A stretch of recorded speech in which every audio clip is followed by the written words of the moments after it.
What do you got for us, Lisa? Hello. Yes. All right. The battle between Jason Kaplan and Richard and Sal continued well into Friday afternoon as Sal confronted Jason to defend the honor of his life partner, Richard. Sal says Jason went below the belt by calling Richard a hick on Thursday's wrap-up show. Sal claims hick is a racist term, and it's wrong and offensive.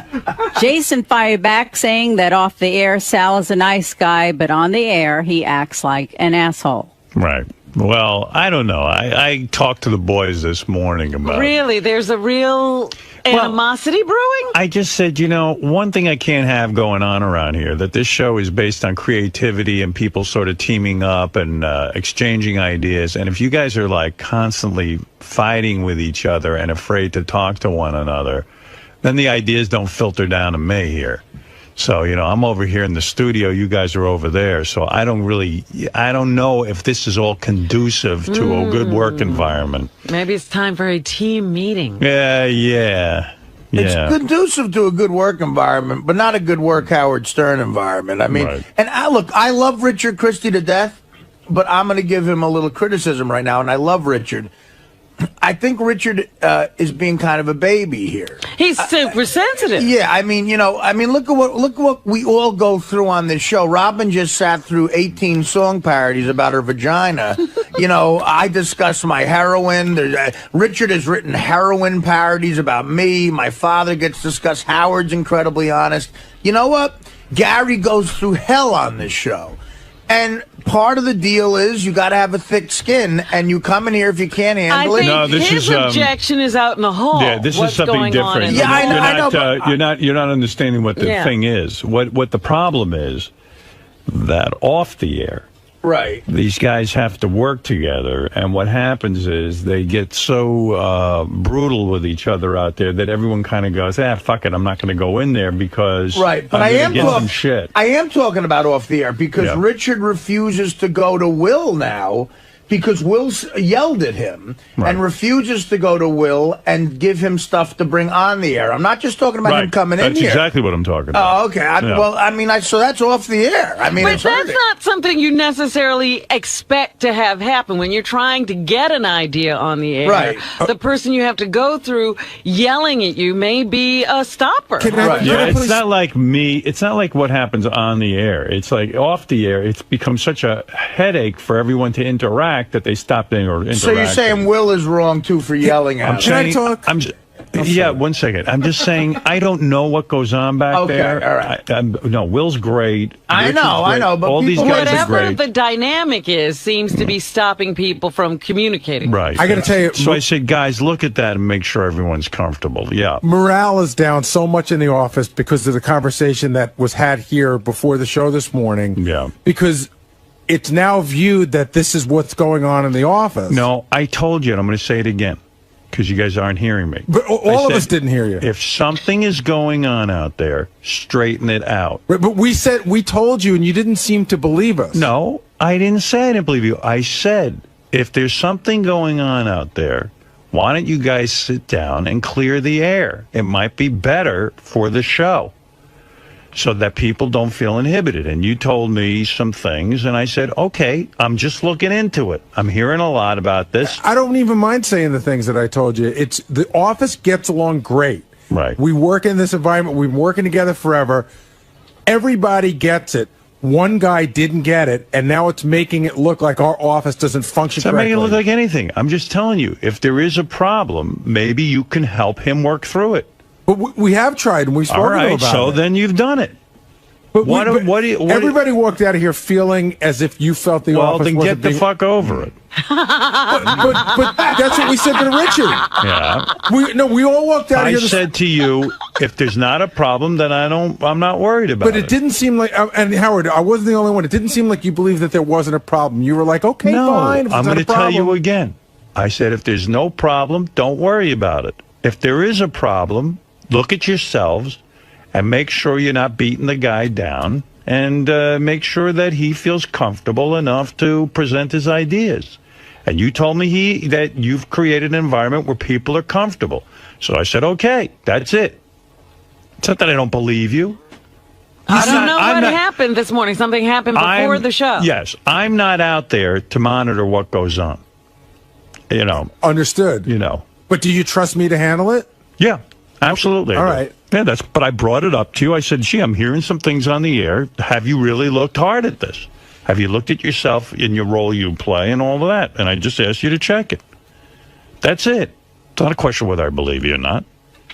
Really, everybody walked out of here feeling as well, if... everybody's got to get their fucking shit together. But what's different than the way we feel? How come our feelings aren't worth anything? Because if you're interpreting the words that I just told you, that I don't believe you, then you have a psychological problem. You seem skeptical, and I wasn't the only one. Everybody walked in. I'm not skeptical. I asked you... Howard, hold on. Gary, maybe you have to take a look. If 4 people walk out of here with the same feeling... Right. Maybe, and I'm not saying that you're wrong, but maybe...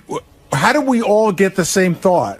Without talking to each other? I asked you to look at yourself. No, I got that, but how do we all walk out with the same feeling? I'll tell you how you all got the same thought. Some of you feel guilty. That's how you got the thought. I just put it out there. I said, is there something going on that you could make better? So all 4 of us felt guilty? Yep, absolutely. Why else? If my words were, is there something you can do to do, and you said no, and you walked out of here feeling a guilt, I didn't put it on you. You put it on yourself. But we said we had it under control, and you questioned it again, and then we said we had it under control, and you questioned it again. No. You told me you had it under control. I asked for a further explanation. I heard it, and I said, okay. How should I have handled it, Gary? Ignore it? No. But after we brought it up the first time, and I said, Howard, I promise you that we've got it under control, and you said, I'm just saying, take a look at yourselves, and that's almost like saying... I said, take a look at the situation and make sure everyone feels comfortable enough to contribute. And I said to you that this office has been running and I really accepted well it. What did I not accept? Except for one guy. Okay, so I said, all right, that sounds reasonable to me. Go back and continue to operate. What did I tell you to do? Nothing. You guys don't like to hear the voice of reason. It's Lord of the Flies out there. Well, that's what I was saying about Richard. Well, guess what? That's why I put it out there. And Richard's piggy. Well, is Richard feeling more comfortable now? That's the bottom line. Well, he is, because he came and spoke to me this morning about his weekend and stuff like that. All right. All right. So there we go. We're on track. So maybe something I said resonated because people are feeling more comfortable. No. No, that's not that's couldn't not be what me. Happened. It couldn't be that. But all of a sudden you tell me Richard feels more comfortable. You don't even know what's going... No, Richard feels more comfortable because we spoke to him on Friday. Good. I actually went in there before our conversation. So you took care of it. So something changed. Something that you were doing before changed. You talked. You had a conversation with him. Right. Aha. I didn't... Listen. Aha. That's all I asked. That's all I asked of you, 𝗦𝗶𝗶. You know... Yes. Can I just tell you one other thing, because I got to get this off my chest. I love hearing from you. I said to Howard, this was a rhetorical... Why didn't you send me a Father's Day card? This was a rhetorical question, Robin. Because I was trying to explain how Richard got so upset. I said, Howard, in the history of the show, during a commercial break, have you ever snapped at me? No. And he's supposed to go, yes, and he goes, not that I can think of. And my point was going to be, you snapped at me and I got over it. We moved on because that's how the show has to operate. But when you said you couldn't remember one time, that bowled me over. I can name one time I snapped at you. Oh, God. I mean... You can't remember one either because I don't. I'm reasonable with you. Listen, it happens. We're working together. This whole show is a deadline because it's live. So I don't take it personally. Things got so ugly that Jason's mom emailed Sal. Really? No. Yes. When? I know about things that you don't even know about. Emailed about what? That's right. Because things... Listen. Am I right or wrong? Yeah. Jason's mom is very sensitive. What is it, Sal? She said, leave my son alone. Right. Really? From the wrap-up show. You know, she gets mad when I say your mother hates you. And that was mean-spirited. I said it at the moment, defending Richard. So what I said was this, and this is what I said to 𝗦𝗶𝗶. I said, gee, it sounds like things are pretty wild out there. I'm not out there to see it. It doesn't sound like a fun environment to contribute in.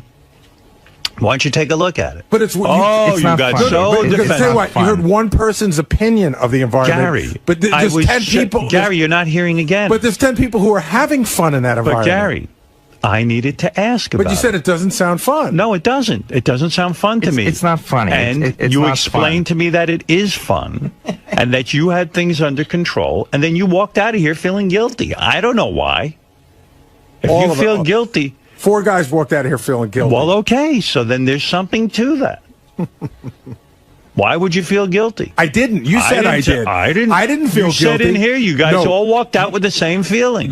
We felt that you didn't trust us. We didn't say we felt guilty. What did I say to you that didn't I never feel said that way? I felt guilty. You said I felt guilty, and I have not agreed to it. You do, because the 4 of you walked out of here I do not feeling feel like guilty. I don't trust you.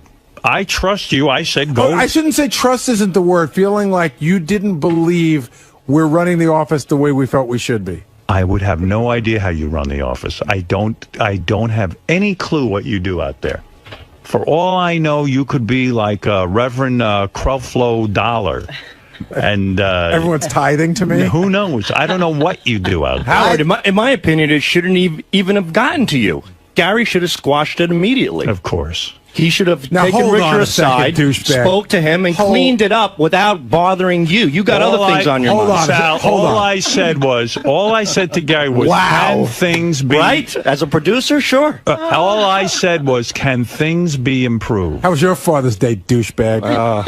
Hey, by the way, speaking of Father's Day, I heard Sal on the wrap-up show say something. I mean, you talk about your dad and everything. I didn't know your dad was illiterate.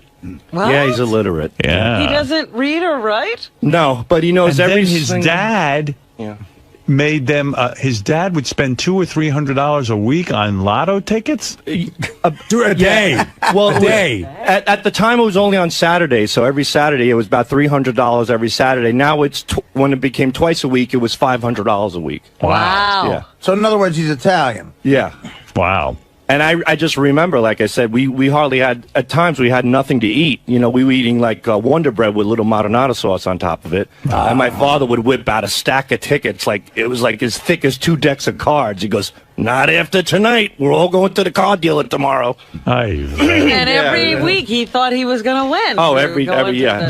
That's the biggest sucker play on the planet. And you know what story ruins it? I mean, you cannot win that lottery. We have shoe boxes and shoe boxes loaded with old lotto tickets all over the house. Why do you keep the old lotto tickets? I don't know. You never know. He doesn't want to let go of them. We had to keep them. My mom had to put them in a shoebox and put them on top of the china closet. His father will change his name for 3 weeks, but not get rid of lotto tickets. Yeah. You know what story feeds the monster too is 𝗲𝗍. Right. You know, you hear about the one guy who won the lottery. Yeah, and that's it. That feeds the monster. That's the best advertising. 𝗲𝗍 don't work. Sal, after 5 years of not going to the car dealership, did anyone ever say anything to your dad? No. Like, we're going, but you never won. Never. We never won. You don't talk to his dad. Are you kidding me? He never won like even 30 grand one time. Oh, that's not bad. Yeah, he took us out for dinner at some buffet, some shitty buffet. He gave us $100 each, and everything went back into the lottery. Right. Wow. It's not like the money was saved. Yeah. They love when you win 30 grand because that's going right back in. That means 100 grand's coming back in lottery. Every time my friends would come over after school, he would sit them down at the kitchen table. He'd say, write your name on the back of the card and fill it out, and I'll split it with you. So all my friends would spend half of their day filling out lotto tickets for my father. I mean, he had so many lotto tickets that he couldn't even think up numbers in order to... Yeah, he had everybody play. Every single person that came by, he played. Howard, he said that his father believes in people who are almost, could see the future. So Sal said at the pizzeria, this homeless black guy wandered in one day and started telling Sal's father, something bad's going to happen to you. And Sal's father was about to throw him out of the pizzeria when he realized this guy might know stuff, so he sat him down and made him fill out lottery tickets. Yeah. So with this homeless guy in our pizzeria filling out lottery tickets. Didn't that guy see the no 𝗟 sign on the fucking door? Hey, first of all, when my grandmother died, Howard, the day we left the wake, and my father goes, everybody tonight, go to bed with a pen and a pad. And we're like, why? He goes, because Grandma's going to come to us with those numbers. She's going to bail us out. Wow. He goes, and if you don't write them down, as soon as you wake up, you're going to forget, and we're going to blow this thing. So everybody had to go to sleep with a pen and a pad on their nightstand, waiting for our dead grandmother to come to us with numbers. Unbelievable. Now, that's wacky. He's just out of his mind. I mean, I bought Mexican jumping beans as a kid. Remember those things they would hop? Yeah. So I'm sitting in the pizzeria in Hop Hog, and the Mexican jumping beans are jumping on the table. Right. And my dad goes, what the hell is that? I go, Mexican jumping beans. My dad goes to the stationery store next door, buys a piece of oak tag, and fills it out as a lottery ticket. He makes 54 boxes, throws the Mexican jumping beans on top, and when a Mexican jumping bean jumped on a number, he filled it in on the card. Wow. I mean, everything was a sign. Everything. Amazing. He played 9/11 because it was on the cover of the... Never mind that the towers went down, because it said 9/11. That was a sign to play the pick three for 2 weeks straight. He would put $100 on one number. Like, not the pick three, you put a buck, a 50-cent box, 50-cent street, $100 on 9/11. No problem at all.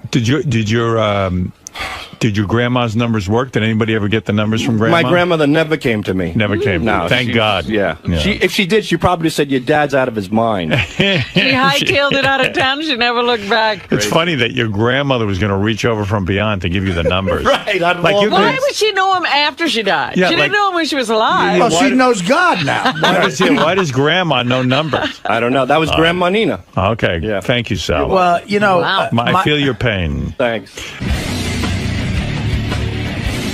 So, Gary, Howard seems to think that this whole office feud is a lot worse than it is, right? Is that the whole thing? Well, I think it makes it sound like the office isn't being run correctly, and that there's this environment here where people are afraid to create because they're afraid of getting shot down in a way that makes them feel bad about themselves. And then Howard the other day was talking about like the office and how everything's handled back here. And you said that brought morale down? Well, I think that everybody here felt when he was talking to us in the morning, like, hey, maybe it's a bad place, the way it's being run, you got to take a look at it. And we were sort of like, I don't know, we think it runs pretty well. We just think Richard, is just being a little sensitive. So it's really just this one isolated incident? Yeah, I mean, nobody else here has ever complained about anything like this before. JD's never come to me, or Jason, or John Hine, or Sal, for that matter, have never come to me and said, oh my God, the way you guys handle the office, it hurts my feelings. So Richard got his feelings hurt, which is understandable, but, I mean, like I said, we're on a deadline every minute. We're doing a live show.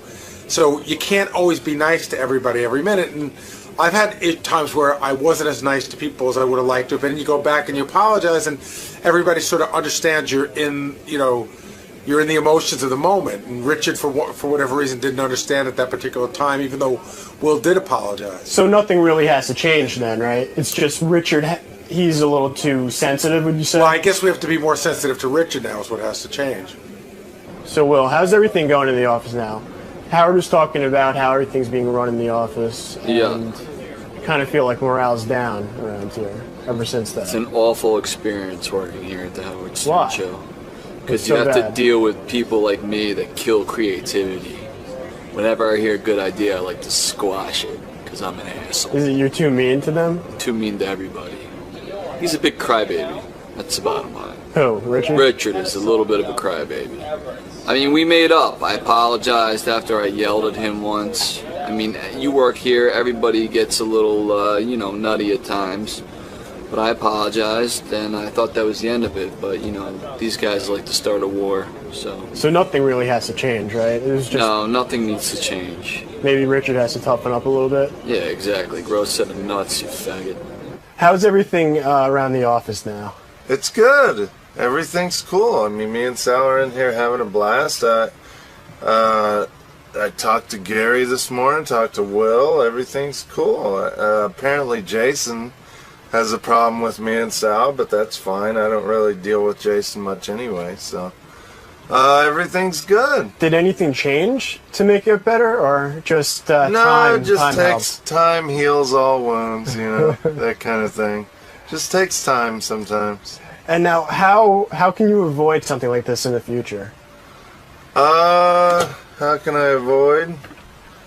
Yeah, I don't know. Was it you think you were being too sensitive, or do you think Will was being too mean about it? Yeah, I just think, things get heated sometimes, where the show is very fast-paced, and I think, around here everybody kind of knows, on the air it's one thing to talk down to somebody, that's fine, that all happens, but when you're off the air, everybody wants to be treated with respect, so I think everybody knows that, and everything's cool now. So it was just this one little incident? Yeah, just one thing. I mean, out of I've been here 5 years now, one little thing, it's no big deal. So, I think everything's cool. Me and you are cool, right? Of course. Yeah. I'd never get mad at you. I know. Thanks, Chris. On the air. I mean, your whole lifestyle, your opinions, your view of the world has to evolve, or else it's a dead issue. You're done at a certain point. You're acting if your life is changing, but your character isn't. And I know I get criticized. Some people love the Billy West years. Some people love the Jackie years. Some people love the Artie years. Some people love this. They love when I did the Channel 9 shows. But I've always tried to just give you me honestly, and that's the same. And this is what it is. This is what it is. And when people get tired of it, if I sense that my audience is done with me, I will leave. That will never happen. Well, there you go, Pete. I like your optimism. That's never going to happen. There's nothing else out there that's really going to captivate people like your show has. You know why I'm good on the radio, too? I was thinking about me the other day. Most of my day, I think about me. That's a surprise. You were thinking about you? 99% of the time, I think about me. And then the other 1% is the rest of you.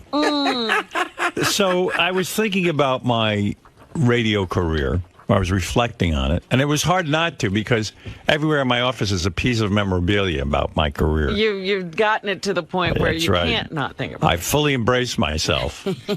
I never used to, but now I do. Every award, everything is surrounding me. It's like a museum. It's a museum to me. The Hall of Howard. Hall of Howard. Radio Hall of Fame. Because believe me, what else is there? And so I was thinking about me, and the reason I'm good on the radio is A, it's a certain ability, certain talent. That's one thing you got to have. B, there's 4 things you got to have. B, what was A again? A was that you got to have a certain talent. You got to have a certain ability. B, you got to be... What is that certain ability? You didn't have it when you first started. Well, no, it's a certain sensibility about the world, a certain sense of humor, a certain understanding about how to tell a story. It was in him, though. It was in me. Yeah. I mean... Okay, well, what you're saying then is... your family and the way you're raised. You had it... I don't know what you're saying. What I'm saying is that many times I'd be sitting around with my family and we had to tell a story. Yeah. And my father would say to me, "Stop, it's boring." Now, these were harsh words. But they fixed you right. They fixed me. They made me nuts. They made me neurotic. It was mean, but nevertheless, they go, edit yourself. Most parents today listen and indulge every word a kid says. And quite frankly, they're healthier, but they're big bores. You hear some of my callers. They can't even, they do a wind-up for 15 minutes. Yeah, they can't even get into the story. They're bores because they've been overindulged and they've been told that everything they say is brilliant. So what I'm just trying to decipher here is it still is something you learned. It wasn't an innate ability. You say your parents molded you. Yes, that's true. I agree. Well, not just your parents. It's just but there also is it's like a great musician. They have a musical ability. Yes, they had to sit in their room and learn the guitar, let's say, Eddie Van Halen. But there's a certain ear they have and a certain ability to understand music. There is a talent there. Okay, so then it's 2 separate things. That's right. It is a physical sort of gift you're born with. B, it's also the way you're raised. That gift could remain dormant. Like if Eddie Van Halen hadn't had certain surroundings, if he hadn't had certain influences in terms of music, it might never have emerged. He might not have felt comfortable enough to encourage that. So it's partly environmental. It's partly sort of what you're born with. A certain ability to speak. Okay, so you had a certain awareness of the world and a sensitivity and a sensibility toward information and outside events. For example, my father was in radio. He was an engineer, but I was exposed to this idea of the microphone, people speaking into it. He was also a recording engineer. He had a recording studio. So that was instrumental. That's part of it, yes. Instrumental is an okay word to use. That's fine. You know, I mean, you would not have been on the radio without that, is what you're saying. It's one of the components. That's right. Now, also... The stars aligned, Howard. It might have been from God. You have to give God a little credit once in a while. Well, yeah, that's what I call the thing that you're born with. This ability to look at the world and say, you know, gee, Mad Magazine's got the right idea. There's satire there. You have to have a sense of humor and appreciation. Sense of humor has to be cultivated by your environment, but also you have to have that ability. It's sort of an ability somewhere inside of you. Yeah, now there's another thing. Where does sense of humor come from? Well, as Pete puts it, if you believe in God, or if you believe in the universe, nature, whatever it is, or the genetic sort of soup that we come from, it's just sort of something that's there. Like Beethoven had his musical thing, and it came out early. That's how Artie made it to the point where he's at now. Well, hold on. We'll get to Artie. Artie's a whole nother case. Artie defies. I also think it has to do with the atmosphere. It's a combination of being born with it and the atmosphere you grow up in that develops. That's correct. Now, the third component, which is essential in any success story, and I don't care what you apply this to, Pete, what do you want to be in life? What do I want to be in life? I'm not even sure at this point. All right, okay. Well, we were specifically talking about you. You said you were thinking about But here is the other... these four things. Here is the essential component. You talked about the essential component. Here's the third thing is the essential component. And that is... I want to see who's paying attention at this point. He's making it up right now. No, I'm not. I'm going to tell you what it is. All right. It is having the ability to practice. Now, what do I mean by this? Oh, you read this in a book a few weeks ago. I read some of Outliers, and I responded to it, but some of this is my own thoughts all along. Outliers says 10,000 hours are required to be an expert. Now, I've never added up the hours, but the hours of me watching television, listening to Brad Crandall on the radio, putting this together, seeing my father, and then actually having the time to develop this. WRNW, I was working a 6-hour shift, 6 days a week. And I got hours and hours of practice in college. I go down to the college radio station and start to practice. I started to practice all over the country what it is I wanted to do. Now, it's no different than when you talk to a guitar player who spent his entire childhood playing the guitar in his room over and over and over again. There are guys who have done that and never succeeded. They're okay guitar players. But the ones who have this, as I say, born talent, it comes out. But they have to put in the hours of practice. Well, there are different levels of this born talent. That's right. Even the guy who doesn't play as well as Eddie Van Halen has a born musical talent. That's right. He's better than me at picking up a guitar. Howard, you completed all the requirements that it took to get to where you're at. Yes, but you didn't even hear the fourth requirement. 4. You don't know what the fourth requirement is. I told you, thousands of hours This guy practice. will never complete anything. Well, he wants to be a professional pot smoker. ADD. His ADD. He wants to be a professional marijuana user. He wants Adderall. Right. He's on his way to his 10,000 hours of practice. He's on his way to his 10,000th Adderall. The fourth thing, and I think this is very, very important, is being born in the right time frame. Now, this is something from Outliers, and this is a key component. When you hear about Bill Gates, who is a huge success, Bill Gates, if you go through his history, actually was born at a time where he had available to him as a kid, because his parents were into some sort of computer science. They knew a guy who could, back then you couldn't even get into a computer lab or get on a computer.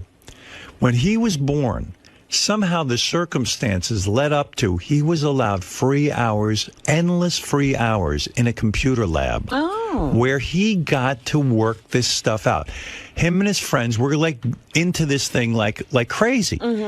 If they physically couldn't get the computer time as children, in other words, he had a certain privilege that you don't have, I don't have. He was in the right place. I had a certain privilege. I got to see my father work with these guys with the microphone. I got to visit the radio station, WHOM. I got to watch the guys work. I was mesmerized. I was mesmerized by this. I got to see something a lot of people didn't get to see. Bill Gates, when they describe him, he got to do this in a lab. No one did. He got. It was too expensive for people at that time to. Right, because computers were huge things. They didn't fit in people's homes. Yeah, and I don't know the terminology of what it was he got for free, but it's a certain access to programming that you could only get programming time for an hour, and it was a fortune. And you wouldn't waste this on a kid. Right. He was allowed to go in there at night and use it all night and day. And that's what led to it. So it's part luck. Well, let me ask you something. Being born at the right time and part having an ability. What about these people who are born with nothing? Well, people who are born with nothing, it appears that they're born with nothing, but it's not always the case. Now, let me give you an example. You sit and you look at professional hockey players. That's what they do in the book Outliers. And the guy points out, he says, you know, everyone in Canada, for Canada's a huge hockey place. And they say, well, you know, why did this guy become a pro? He didn't have anything more than anybody else. Maybe he had some talent, this and that. But it was the mere fact that they were born either January, February, or March. Now, you would never pick up on this, but here's what happens. In the school system, it's a full year. The kids who are born January, February, March are physically bigger. There's huge differences in physicality. You're almost a year older. Just from January, February, March? You're almost a year older than someone born in December. And what would happen in hockey, for example, kids would go to school and the coaches would look for some star players. And they take the bigger kids. The bigger kids, and also the kids who were older. They were a little more mature. They could understand a little better. They did better in school. They've even found that kids born January, February, March, because they're that almost a year older, they do better in school in the beginning. They get more attention from teachers. Therefore, they thrive a little more, get a little more encouragement, are noticed more, and they actually do better at certain things. But the hockey example is one where you are physically bigger. Now, they did find some hockey players who excelled, who were born in, let's say, you know, later months. But the majority, and the Canadian hockey players, because of the system and the public school system, January, February, March, I think it was something like 70%. Yeah, but they at least had a hockey system. I'm talking about somebody who winds up what I'm saying being the president of South Africa, born in, you know, what did Nelson Mandela have? Well, what I'm saying is we don't know that because I don't know the history of Nelson Mandela, but there could be something as simple, Robin, as the day he was born. Because who would pick up on that with hockey? Know if, the day he was born was very helpful. I said not that, but there's something. There are circumstances that lead to somebody becoming great. You know, or 𝗪𝗪 Mutombo, whatever his name is. He was in Africa, and they found him as. What in the world? He was 8'2", Robin. Right? Yeah, but you still got to go find him. He didn't get here on his own. Anyway, it was like that is why it is difficult to even pluck anyone out and say, here's a radio show or here's a TV show. You know, it takes, like we were talking yesterday, they took David Lee Roth, a rock star, a guy who had spent his years practicing that and obviously excelled. He's a good rock star. That's right. And they said, go on the radio. Go do a radio show.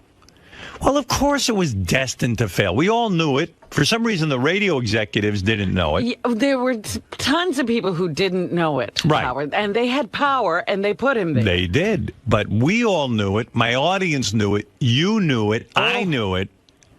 It would have been like you touring as lead singer of Van Halen. Exactly. It's funny that David Lee Roth didn't know it. It's funny. I remember interviewing David Lee Roth. I invited him in to say, hey, David's going to take over our morning show. And I remember he walked in with kind of a swagger, and I remember why. I think he was on edge. I think he was thinking that I was going to put him down and ridicule him for taking over our show. And I didn't. I was just the opposite. Every time he sort of got a little confrontational with me, I showered him with love, really. Right. I said, hey, David, I wish you the best. And I think it took him like into by surprise. Yes, it took he was like, whoa. He was defensive. He was defensive that day. He really was. I remember it very well. And I don't think I'm projecting that. I think he really was. Oh, no, it was absolutely true. Yeah, and he, and I was just, and then when I was just saying to him, hey, I really wish you the best and hope you do well.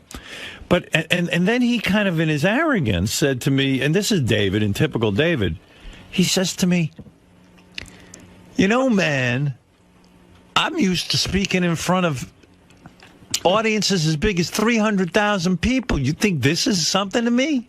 This isn't a big deal to me. I've been doing this my whole life. And no, that's not what he said exactly. What he said was, this is the greatest opportunity for me because in a stadium, I could only speak to that many people. Right. Now I'm going to get to speak to all these millions of people. And you quietly pointed out that who said there are going to be millions for you? Yeah, and I tried to say to him that day that you don't just automatically. Yes, millions of people show up to see Van Halen. Yeah. This is different. This is you. You're out there. You have a microphone. It's blank space. It's a canvas. And you've got to fill it with something entertaining that your audience will find compelling. And I knew this was a daunting task. I mean, this is not something easily done. That people would show up for him talking. Right. And they'd give him a couple of practice shows in Boston, and I guess someone had heard this stuff. And really, David was not prepared. The guy would have needed his, as they say in Outliers, 10,000 hours of practice, really. And who even knows if he has that talent anyway? He didn't. Who knows if he had one of the 4 requirements? The show was okay. Yeah, I mean, listen, everyone has a story to tell. I could listen to someone on the radio and tell them what they need to do. But can they do it? That's the other thing. It's a matter of, can you actually do it? When I hear someone on the radio, I go, oh, here's how you fix that. But then I go, well, if they're not going to hear that, how are they ever going to fix it? And you would feel that way towards everybody. That's the thing. You would put your mind beliefs above everybody else's in the world. What? And radio, yes. And radio, I believe I'm as good as it gets. That's how I really do believe. And I'm not saying it from arrogance. I'm not saying it out of any sort of pompous notion. I don't feel that way about anything in my life. I go to a psychiatrist 3 times a week and I go, I don't even know how to be. I don't even know how to be a human being. You don't know how to be you. I don't even know how to exist. It's pathetic in there. I mean, it really is. It is. You would think that I was an entire mess. But nevertheless, when it comes to this, radio, I mean, I'm as competent and as I am the Beethoven of radio. Well, I said it early on. I couldn't understand how other people couldn't see how much you knew. And when they were, when we first started, when we were at DC 101, and they would sit in the room and they start trying to tell you things, I was like, don't they realize he's the smartest person in this room? Well, you know what? Don't they know they should be listening to him? It led to a lot of frustration. It really did on my part. Oh, I'm sure. I would go home and sit there and go, why do I would visualize the whole thing, and I'd say, Why don't they get this? Why don't they let me loose? I don't get it. I mean, when Pig Virus and 𝗦𝗵cie𝘄 and they were the worst. And John Hayes. John that was Hayes. another one. I mean, all of them. I sat there in a room and I said, "This is like it would be as if Eddie Van Halen had to get guitar lessons from me." I mean, it was ridiculous. Can you imagine people trying to tell Einstein what he should be doing? Here's what you ought to do with that brain of yours. Yeah. I mean, it was that annoying to me. And I don't have this ability at anything else. It's this. I get this. I know what to do with this. Give me a fucking microphone. Give me a room full of my crew. And let the symphony begin. And that's what Sirius Satellite Radio has been to you, Howard. It's the pinnacle of your career. I'll tell you why. You're respected, and you have the power there. You don't got to... I know. I'm not respected. There's still people who don't believe I know what I'm talking about. Believe it or not. Who? I don't have to say names. They still think they know better than me. But I'm going to tell you something. One thing about here, I get more respect, and there's another thing I get. For the most part, I'm left alone, and this is the smartest thing you can do. Every time certain people poke their nose into this and start to mess around with my people, and I hate to be cryptic, but when they start to mess with my people, when they start to offer them jobs, when they start to tell them how to do their job, it is as I look at them as flies who have no conception of what is going on. And I look at them and I go, how dare you question what we're... I don't even mind questioning. Questioning's good. But for God's sakes, what makes you think you know better than we do? Don't come in here and inflict your pain on us.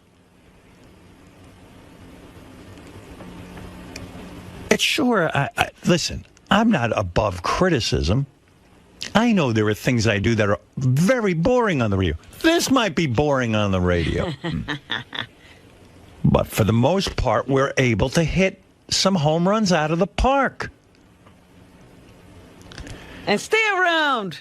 And stay around for the party. There'll be one today. That's right. Right now there might not be a home run, but there will be one later. I can almost guarantee it. You can't hit one every time. Right. Look, there are no slumps here. That's right. We come in to do a show. And so, the reason I flourish here is, number one, they have an understanding to leave me alone. And by leave me alone, they're smart about it. They say, listen, we think you know what you're doing. Here's a tough question. What sense does it make to not promote that you're going to come back to Sirius for no matter how long it is?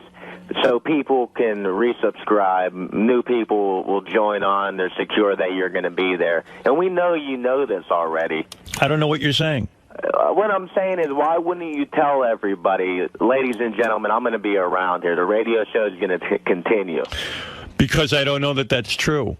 And I'm not going to lie to my audience. He's claiming you know this already. No, I don't know. I had a conversation. I had 5 conversations this weekend with my agent about this. Yeah, because he claims I'm unavailable to talk to him. I go, it's just the opposite, Don.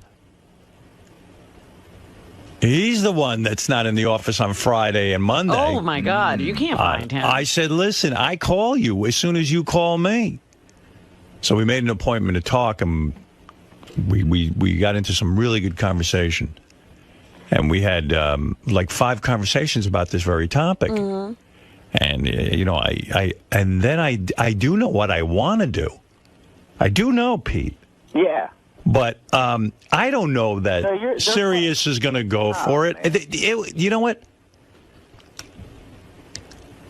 If Sirius and I sat down in an easy way and sat down and said, here, let's continue on, it would never be that easy, because There are things that I would like to be able to do, and there are things that I want to go and do, and I don't know that they're going to go for it.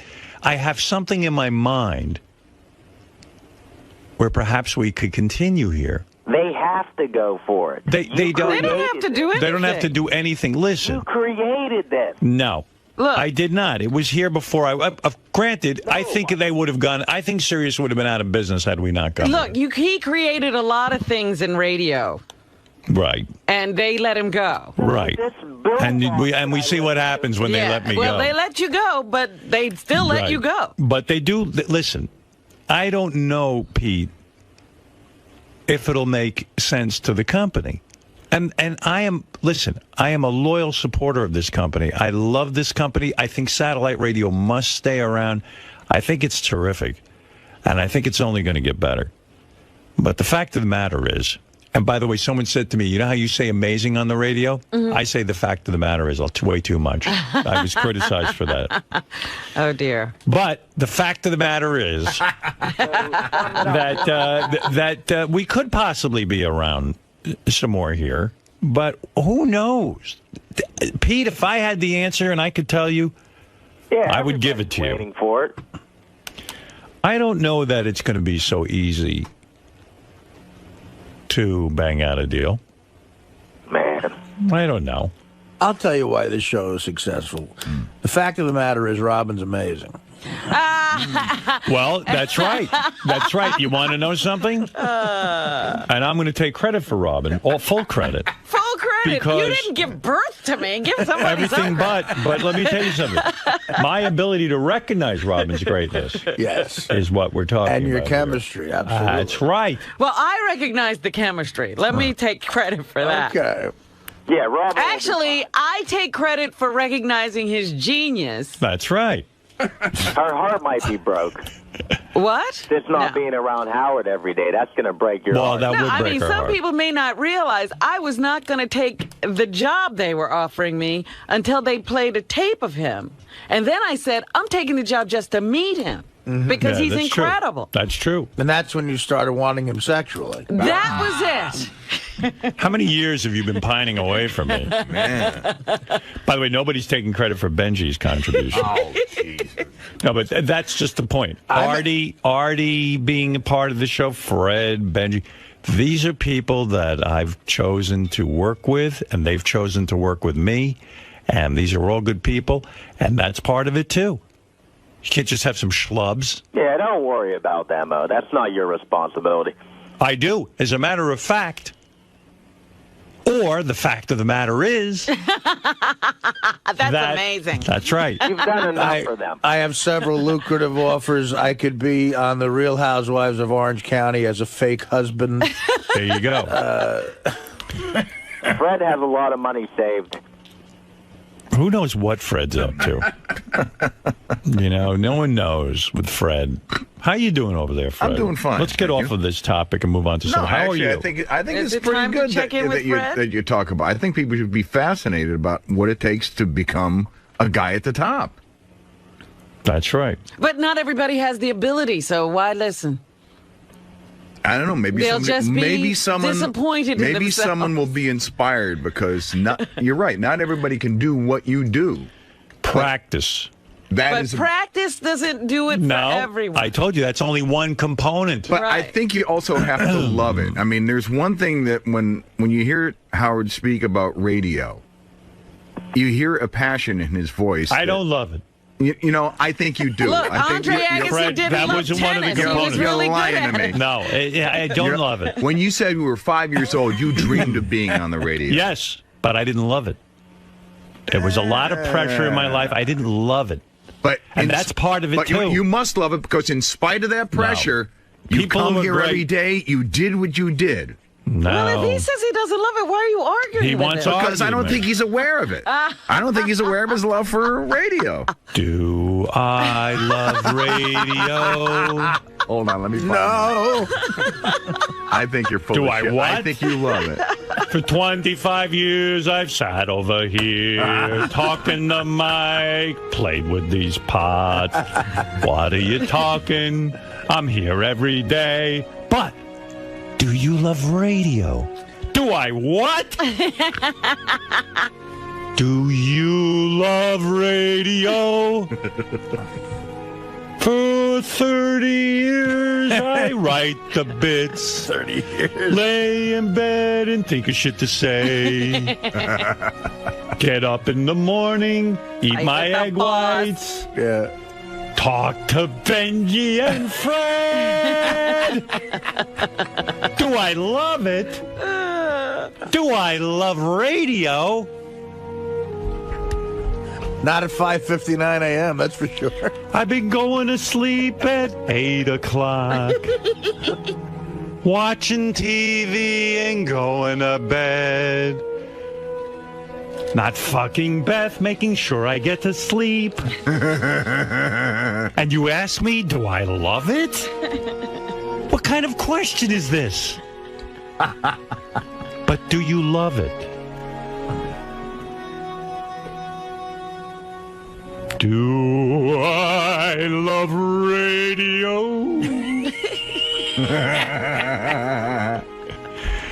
All right, thanks, Pete. Good to speak to you. This is a Howard TV original production. Hi, I'm Bobby Rooney. I manage Beetlejuice, and I'm also a professional boxer. Beetle lives here with me, my wife, and our 3 kids. Pete and I had cameras follow us around for the past couple of weeks, capturing Beat's day-to-day life. In this episode, Beetle's training me for my title fight. This is Beetle. Right, Snakehead? Righto, stop the cop. What? This is Beetle, is as bad as can. He knows he's the best. This is Beetle, and that's the man. What did that say? That you're bad as can. Very daddy. So be prepared to witness. He's a tough guy. This is how we handle business. Throwing you straight up. The cameraman is unsafe. I don't want no camera in my fucking face. He's big and he's strong, and you should know that this is Beetlejuice's show. This is Beetle.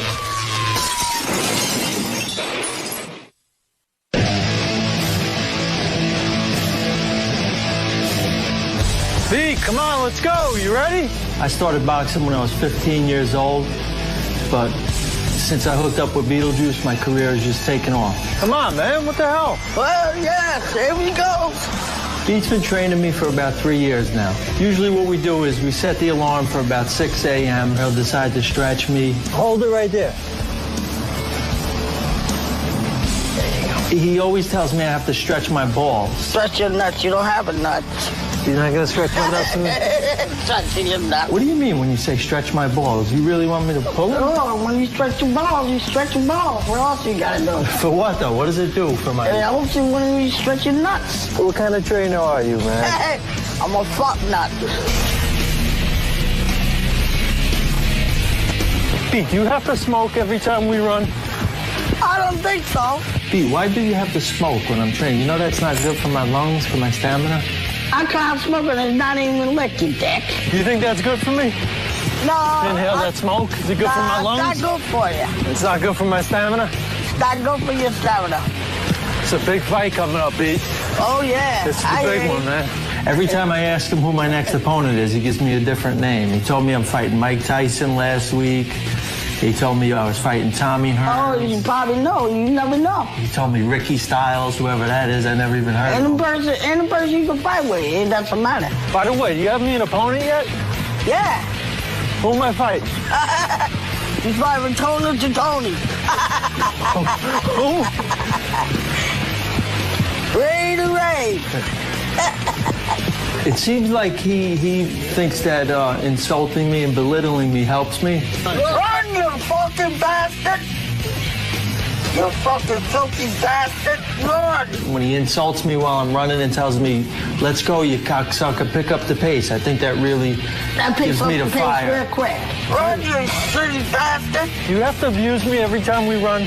Hell yeah, you fucking bastard! You ready? You ready? I'm ready. You got your seatbelt on? I got it on, brother. There we go.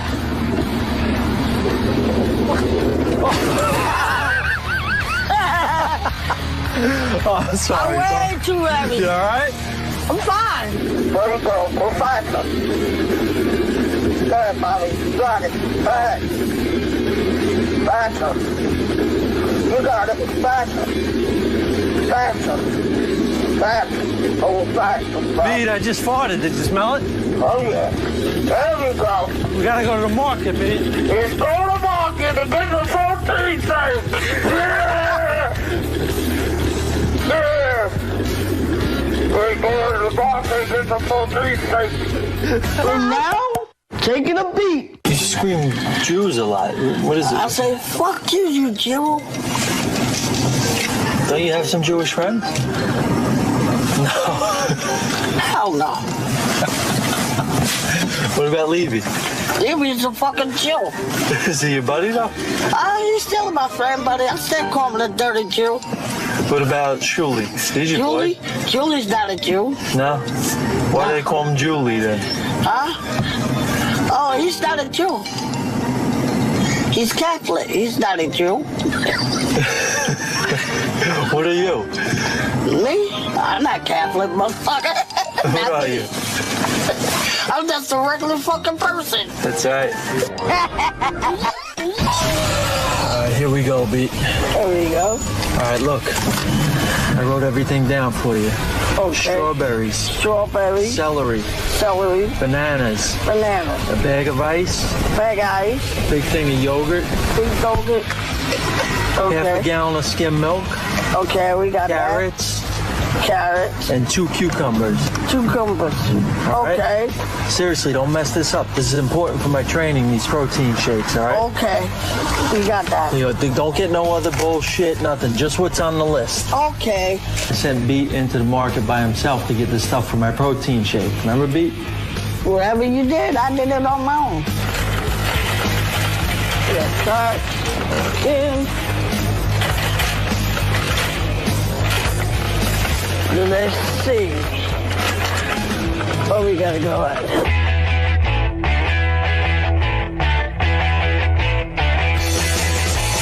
This is good. Bananas. We got carrots.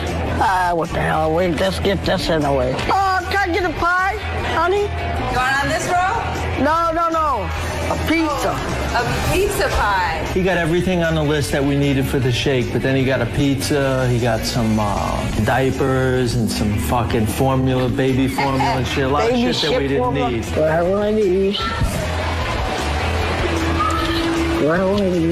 But that's all right. He's my man. Whatever he does. Hey, put it in your shake. It's fucking great.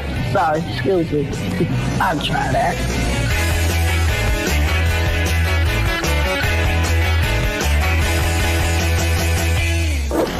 Hi, how are you today? How you doing? There you go. Thank you.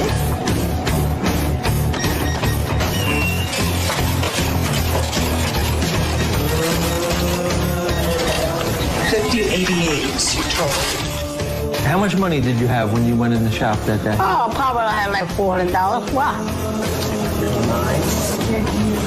40. Okay. 41, 2, 3, 4, 5, 6. Okay, we're in trouble. No, I ain't got the pizza. Hell with it. All right. We all set? We all set. How'd you do? You got everything? I got everything. What the hell is it? What'd you get fish sticks for? Hey, for the toothpaste thing. Fish sticks, candy? What are we gonna do with candy? Oh, that's for later. Man, I told you what I needed. Oh, I couldn't know where I didn't know where you were running it. What'd you get flowers for, dude? Hey, just to put it on the side. The side of what? You can't put this in the shakes. Hey, it's saltine sake. You're killing me, bro. Come on. Why did you buy flowers, candy, and fish sticks when I sent you in for vegetables? Oh, because I must have given it to him because he's my bitch.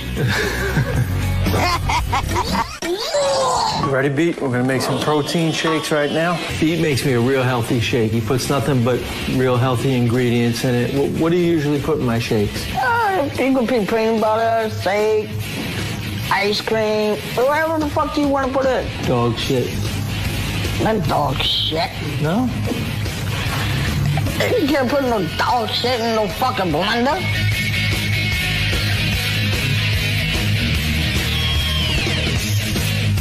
What else can we put in there? Seems like something's missing. Something missing. Now, let's see. What's missing? When he was making my protein shake for my fight, he pulled out a bottle of vodka. I was like, hey, B, what the fuck? Remember? Because I took a fucking drink, that's why. Ooh, that's a nice cold ride. What are you doing with that? Well, know what we're going to do with that? We're going to put it in there. That's for my training? I'm going to drink vodka? Drink vodka? You ain't changing this, are you? You can't put that in my shake, man. You don't need this in your shake. No. So we're good, right? We're good right there.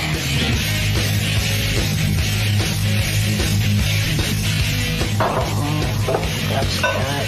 Smells good. Smells good.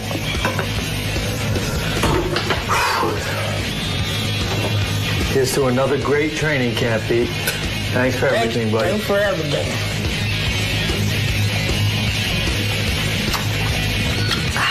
It's fucking good. And now, taking a beat. You're boogering, you know. I do? Your left nostril, it? Oh, yeah. Check in there.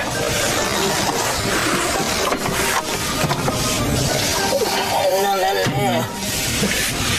Grab some. Shit. You can just grab it with your hand and throw it out the window, no? You just throw it.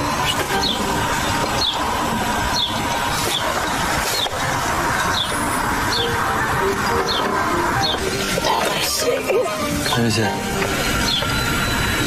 Let me check it out. Oh, I got it out. Clean sweep? Yep. Yep.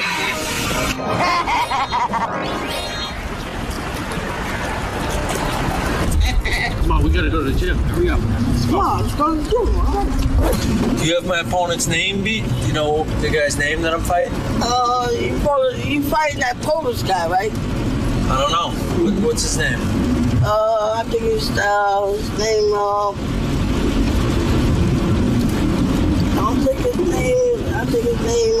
Richard Styles or something. Oh, Ricky Styles? Oh. Ricky Styles? Something like that. I don't know. When me and Beat are preparing for a fight, we take it to ringside in Jersey City. Hey, what's up, Bob? What's up, bro? What's up, Sean? What's going on, Coach? Where you been, B? We've been waiting a half hour. Hey! Big, what happened? Walking around. We've been waiting a half hour. What's up, Sean? Let's go. Ready to rumble. Let's go to work. Let's go to work, baby. Beetle decided to bring in a co-trainer to help out with us. He's Mike. He's been in the business for a long time. He's studied under Beetlejuice, so he's, you know, he knows what he's doing. You gotta get on his toes, boy. You gotta tell him. You gotta be on his toes. Yeah, he's on his toes. Tell him then. Stay on your toes. Don't spread up. You got fast hands. Come on.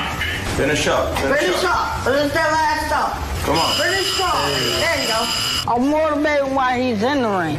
If you're gonna motivate somebody, you do it. That's how you think, do it. Think before you do it. Come on, faster. Come on, faster. Faster than that. Come on, faster than that. Come on, don't forget that right hand up. Come on. Chin up. Get the chin up. Get that chin up. Keep it up. Body in it. Get that body. Get that body. Yell at him, B. He's slow. Come on, stay on that toe. Come on, let's go. Stay on that toe. He usually likes to hold the heavy bag while I hit the heavy bag. One time. Make him work. Call the combination. Let's go. Let's go. Watch your feet. Here we go. Come on. When I'm hitting the heavy bag, he does everything he can. He holds it, and his feet are off the ground, and he's wobbling around and shit. Sound like I'm doing a fucking bottle rock dance. He's like a bottle rocket. You said yeah. You said yeah. There you go. There you go. Come on. Hold that down. Hold the bag still. Come Hold on. it tight, Hold B. it still. This guy's Come on. 120 pounds. Come on. I got it. Don't worry. Come on. Oh, I got the hook behind Hold it. it tight, Pete. That's it. Now go to the body. Switch to the Go body. to the body. Come on. Go. Pick it up. Push him. Good work. When I'm working out, Pete wants to make sure I have a lot of fluids in my body so I don't get dehydrated. Come on, get the water in there. All right, good. That's good. If you box, you gotta stay hydrated. That's how it goes, man. Back up. Double jab right here. Left hook right here. Is that good? That's good. One more time. Don't forget that right hand. Don't forget. Dig to the body. Dig to the body. Yeah. Go to the body first. You know how we got that? There we go. Come on. One more time. There we go. There we go. Come on, kid. 10 seconds. Finish up. Come on. 10 seconds, son. Come on. Come on, kid. 10 seconds. There we go. There we go. And now, taking a beat. There's the graveyard. You ever go in there? Oh, crazy? Want to go in there now? No. Come on, let's go in the graveyard. What are you, crazy? Why not? I'm gonna go around. I'm gonna pull in. No, I ain't going in there. Why not? You crazy? We'll take a little walk through the graveyard. No, I ain't not going in no graveyard. How do you get in? Right there? I'm not going in there. You crazy? We'll walk around for a little while. We'll take a look around. I'm not going in there, dude. Come on, dude. I'm not going in there. You gonna make me go by myself? I'm not going in there. Come on, Bobby. I'm not going in there. Why not? I'm scared. You don't like graveyards? No, I don't. Bobby, I'm scared. Serious? Yeah, I'm serious. I'm scared. I would never do that to you, bro.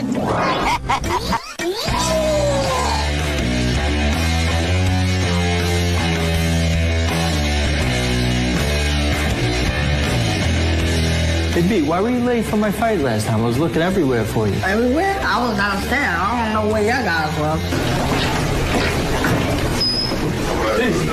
Where were you? Oh, you just got here? Yeah, I just got here in 5 minutes. Looking for you, dude. I just got here in 5 minutes. Where'd you go?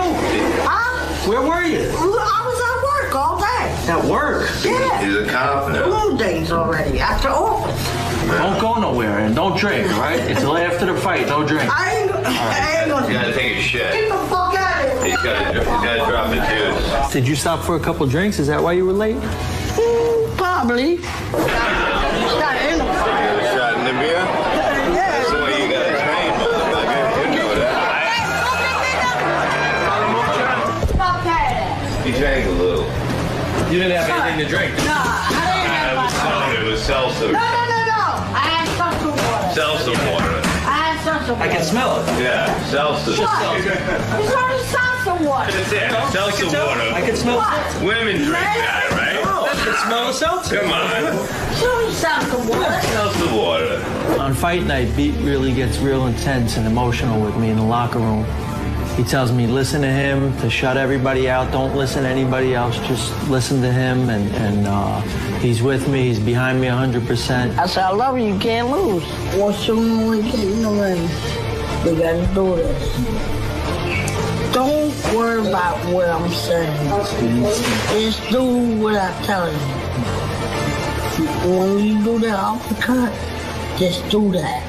When I get in the ring, when I tell you something, you do it. Always. You gotta do what I tell you. I don't care what nobody else says. Just do what I tell you. Focus on it. Keep your mind on it. Mm-hmm. Do what you gotta do. Do what you gotta do. When you get in that ring, make sure when I tell you, do what I tell you. Do what I tell you. That's the main thing in your head. Do what I tell you.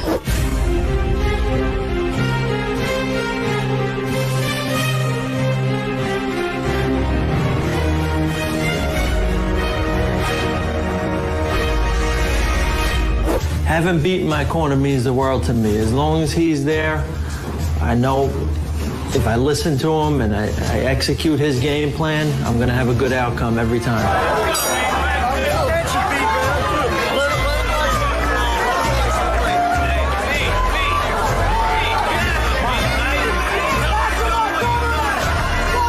I get in the ring, when I tell you something, you do it. Shut that down! Shut that down!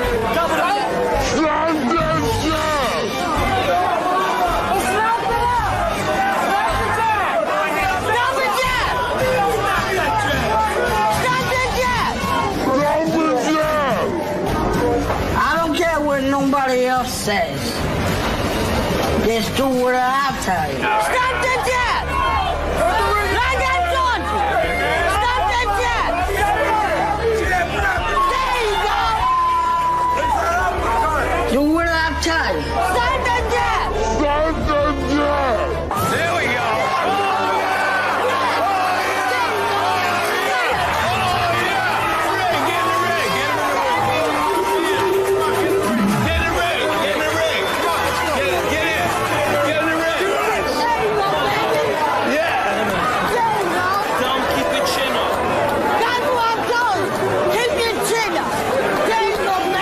This last fight, it was definitely for Beetle. I dedicated it to him. You know, with him at my side, I know I'm going to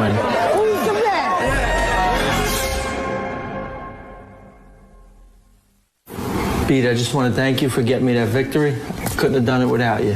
Thank you. Now, is it all right if I use this little fucking head as a speed bag? Oh. Come on. You wouldn't use it, Let's but go, it bro. won't help you. It won't dare fucking help you, scumbag.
This is the best of the wrap-up show. A recap and behind-the-scenes look with John High and Gary 𝗏𝗏𝗏𝗏. The best of the wrap-up show begins now. Hey, it's Gary 𝗏𝗏𝗏𝗏, Baba Booey. On Monday's wrap-up show, Robin stopped by the show, talked about her thoughts on going to Guatemala. We told her she was crazy for going. And then we discussed other trips she took that didn't work out so well to third world nations like to Venezuela and to India. So here's how it went.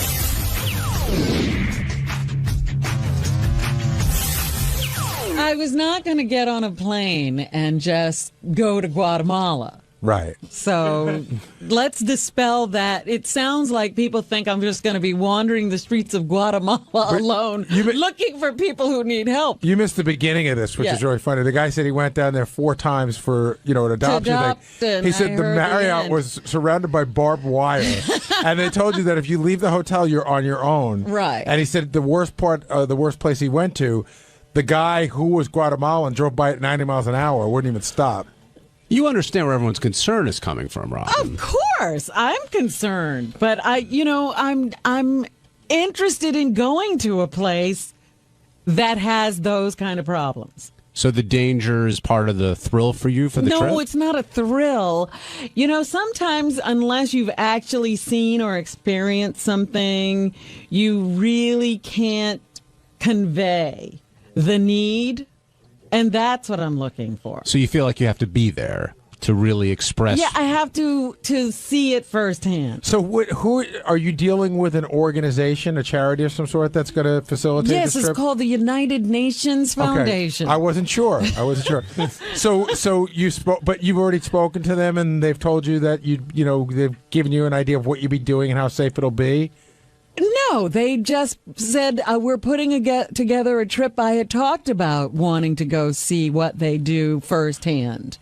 Right. And they said, we're putting together a trip to Guatemala. I had originally said, because they do a lot of work in Africa, too. And I had said to you guys that I have an interest in doing that. And they said, well, the next trip we're organizing is to Guatemala. Maybe, I know it's not Africa, but maybe you could do that one. What about the rough parts of Hawaii? They didn't have any trips. Well, Robin, I was saying that I actually identify with you on this because when I was going to Afghanistan, I was getting the whole, you're crazy to go, this and that. I remember and all that. You might have been doing it. And, no, I was not one of the ones who said, you're a father, you shouldn't go. I might have to get tape of that. But I will tell you that I spoke to the people at the USO, and it was great because they said, listen, we have to, there's always this, there's always that. But they said, the thing that made me feel really good, they said, in the history of the USO, no one's ever died. Mm-hmm. Then I said that on the air, and then people told me, Glenn Miller died. but he died, in a plane crash. On the way to or from, you're in danger. No one's ever been kidnapped and murdered on a USO tour. So I'm hoping the UN has a similar track record. I haven't asked them the track record. I see Alicia Keys in Africa. I see Madonna in Africa. There are a lot of people coming and going, and, I've never heard of... We haven't lost any stars. But I will tell you, the other rap I got, even when I was over there, was, one of the shows we did was in Kandahar, then one of the shows we did was 150 miles north of Kandahar, and it was pretty rural. I was told, you hear Robin Williams does it, Billy Crystal does it, Letterman does it. Then I found out that those guys go to, a base in Iraq, which is not even near anything that's going on, and they do it on that base. They're not really in the thick of it. So you have to really investigate. Yeah. Now, the off-air chat that Howard had with you, did that have any effect on your... 10 seconds. Gary witnessed that. I did. I told him. He said, please don't go. Please don't go. That was it. And I said, Robert goes, I'll be safe. And I go, what if you don't feel safe, Robert? Goes, then I'm not going. Hey, Rob. Very simple. The level of safety you feel right now, if you, had kids Gary's age at this point, would it stop you from going? I would take my kids with me. So they can experience what you're experiencing? Absolutely. Oh, I thought you mean you didn't like your kids. Yeah, I would leave them there. It would be interesting. I had a list that we didn't get around to talking to. I showed it to Howard today, and it was from the United States Embassy documenting all the crimes against tourists in Guatemala this year, and it was 6 pages long. Right. But I wonder what that list would look like if you were Guatemalan and it was a Guatemalan embassy talking about Manhattan. How much crime there was against tourists in Manhattan this year. But, again, those are people who knows why they're in Guatemala. Maybe they're just there to see the sights or to have an adventure or to do whatever. I'm going under different circumstances. Oh, no, but that may not... Why you're going doesn't change what somebody might do. They always ask. No, wait a minute. Leave her alone. She's a good person. No. They say these people were out just walking around. I'm not going to be out just walking around. Robin, I'm glad you're down here because before Guatemala came up, we were talking about your event because there's still a lot of confusion as to... we were trying to do something simple, and it has caused nothing but confusion. It's amazing. Okay, so can you clarify for us? It's a cocktail party for the charity, and... You said there was sort of a confluence there with your friend who's an artist. He's going to be selling some artwork. The artwork is for sale. Okay. It's an art show and reception. Okay. Or an exhibition and a reception. Because Benji asked, could he just come and, look around and eat some food and I know I could. Go? No. I know I could, but what I wonder is, what is Robin's expectation? That you'd come and walk around. What would I expect from Benji? Benji's saying if he comes with a date and he comes and has a couple of glasses of wine and a couple of hors d'oeuvres but doesn't buy anything, will that be seen as being... No. You're there. No, I know you would never say, hey, where's your gift? But is your expectation that whoever goes donates? No. Okay. The expectation is you'll come and you'll see the art and you'll learn about the Girl Fund. Oh, I like that. Now, what about all these implications that you're involved somehow with this artist? That's it. I'm out of here. I do enough of that on the show. I will tell you one thing. John asked me if I thought there was something going on, and I said there was. I can't point to anything. But we went to a charity event a week ago, and I sat next to your new best friend, Ross's wife, Melissa. And I tried to squeeze information out of her. She's either nothing's going on or she's an amazing actress. Because she goes, oh my gosh, no. And I don't know, she seemed pretty credible, but that makes me believe it even less. Well, you guys continue to speculate, and I have to go. Is there any work chance on this event? It's her son, like secretly? That guy's Robin's son? Yeah. The math is there. He's 39. He's not 39. 39? I think he said he was 39. How old is he? He's like 28. I don't know his age. But Robin, one thing you did... it was 29. 39 seems old. I'll move off this topic. But one thing you did say, you said you have a burning desire to save the world. And I thought you were saying it in part tongue-in-cheek, but in part seriously. That you want to have that kind of effect. What other things do you want to do that you haven't done? Let's take it one at a time. This is a big deal, to actually, try to get to one of these developing countries and see what's happening. That's just a first attempt at education to find out what the problems are, what the needs are on a first-hand basis. Because some of the trips you've gone on in the past, granted they weren't for this purpose, but Gary brought up issues you had in India or wherever else. But that was a pleasure trip. Yeah, but you had no pleasure. No, because I couldn't get to the people who actually know how to get pleasure out of it. I remember some discussion about you just being very... You were like, I think you tried to get out of there almost the second you got there. I think it took you 3 days to leave. Well, here's what happened. Again, I was supposed to go. There was one plane a day to the place I was supposed to go to. And because I was delayed by a day because of equipment problems in England, I didn't get there on the day I was supposed to make that plane. Right. Every other day, that plane was booked solid. And so I had to go to the airport and see if somebody just didn't show up.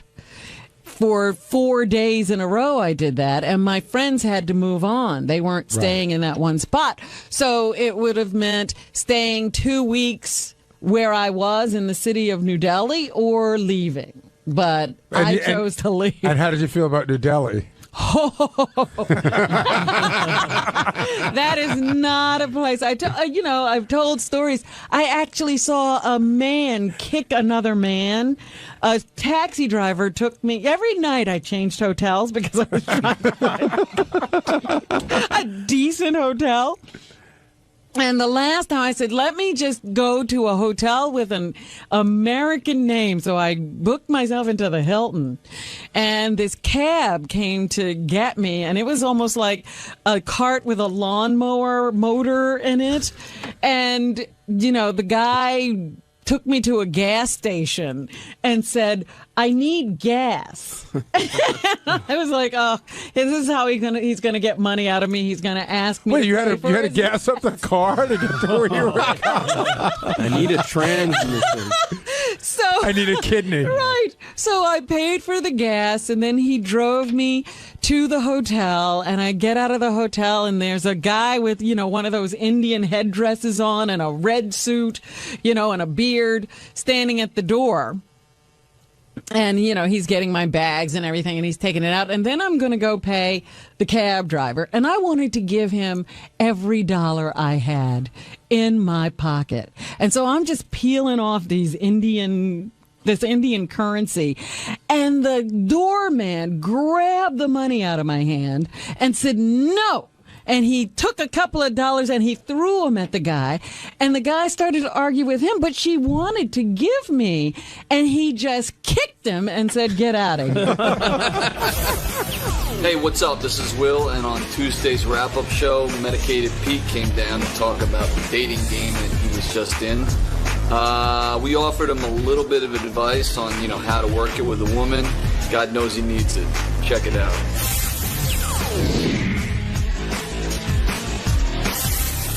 Dave in Pennsylvania, you're on the wrap-up show. Hey guys, how we doing? I'm a huge fan. Hey Dave. I thought sure Medicated Pete was going to pick the older girl there that had been put in jail. Chris. Chris, yes. But then after the outcome, and he picked the girl in the wheelchair there, was he intimidated by her because she was in jail? Or intimidated because of her age? He didn't seem to be bothered by anything. No. I mean, he seemed to say, I had a genuine connection with Dinah, and that's why I chose her. Then why does everybody think that Chris would have been the one? I mean, the caller saying it, you guys said it. I thought that he liked her as well. I thought she was the easiest one to bang. The middle one. Yes. Yeah, Chris. Yeah. Yeah, Howard used to say this a lot. He doesn't say it as much anymore, but this was even before I worked here. He used to always say, find a real fat girl with a pretty face, and then work her way down. Then she'll be like loyal to you forever. But what happens if she works her way up? Well, And I think Artie said she'll lose the weight, and then she'll lose Pete and go for Jared. I couldn't tell if that would be quite a jump. Well, how much weight do you think she's losing? I don't know. But Dave, so you were surprised when Dinah ended up being the choice? Yeah. Actually, I was. I thought I thought Sherry was going to go with Chris. She was closer to his age. Yes, she was a little bit heavier, but she said she was going to lose all that weight. I thought Sherry was going to pick her. All right, well, Pete keeps everybody guessing, and if you missed it, here's when Pete makes that decision and takes the drama and cranks it up a couple of notches. It has come out now. And I'm set to reveal my choice. This guy's good. See how he drags it out? Who I am going to be potentially seeing for a while. Are you dragging it up because you're having doubts, or are you dragging it up for a drama? It's the drama. Drama, good, okay. This is as long as the relationship. It's the ratings, Yeah. Ladies and gentlemen, I give the rose to Dinah. Dinah, you were contestant number 1. You're in a wheelchair. Dinah just wheeled out of here. I'm sorry. She left. By the way, I think in that clip, he sounds like Christopher Walken. He's like, by the way, I give the rose to Dinah. Pete, definitely living in the moment, and, I mean, physically gives a rose to Dinah in her wheelchair. And Dinah was happy to win. The next question has to be, what's going to happen on this date? How do you think this is going to go, Will?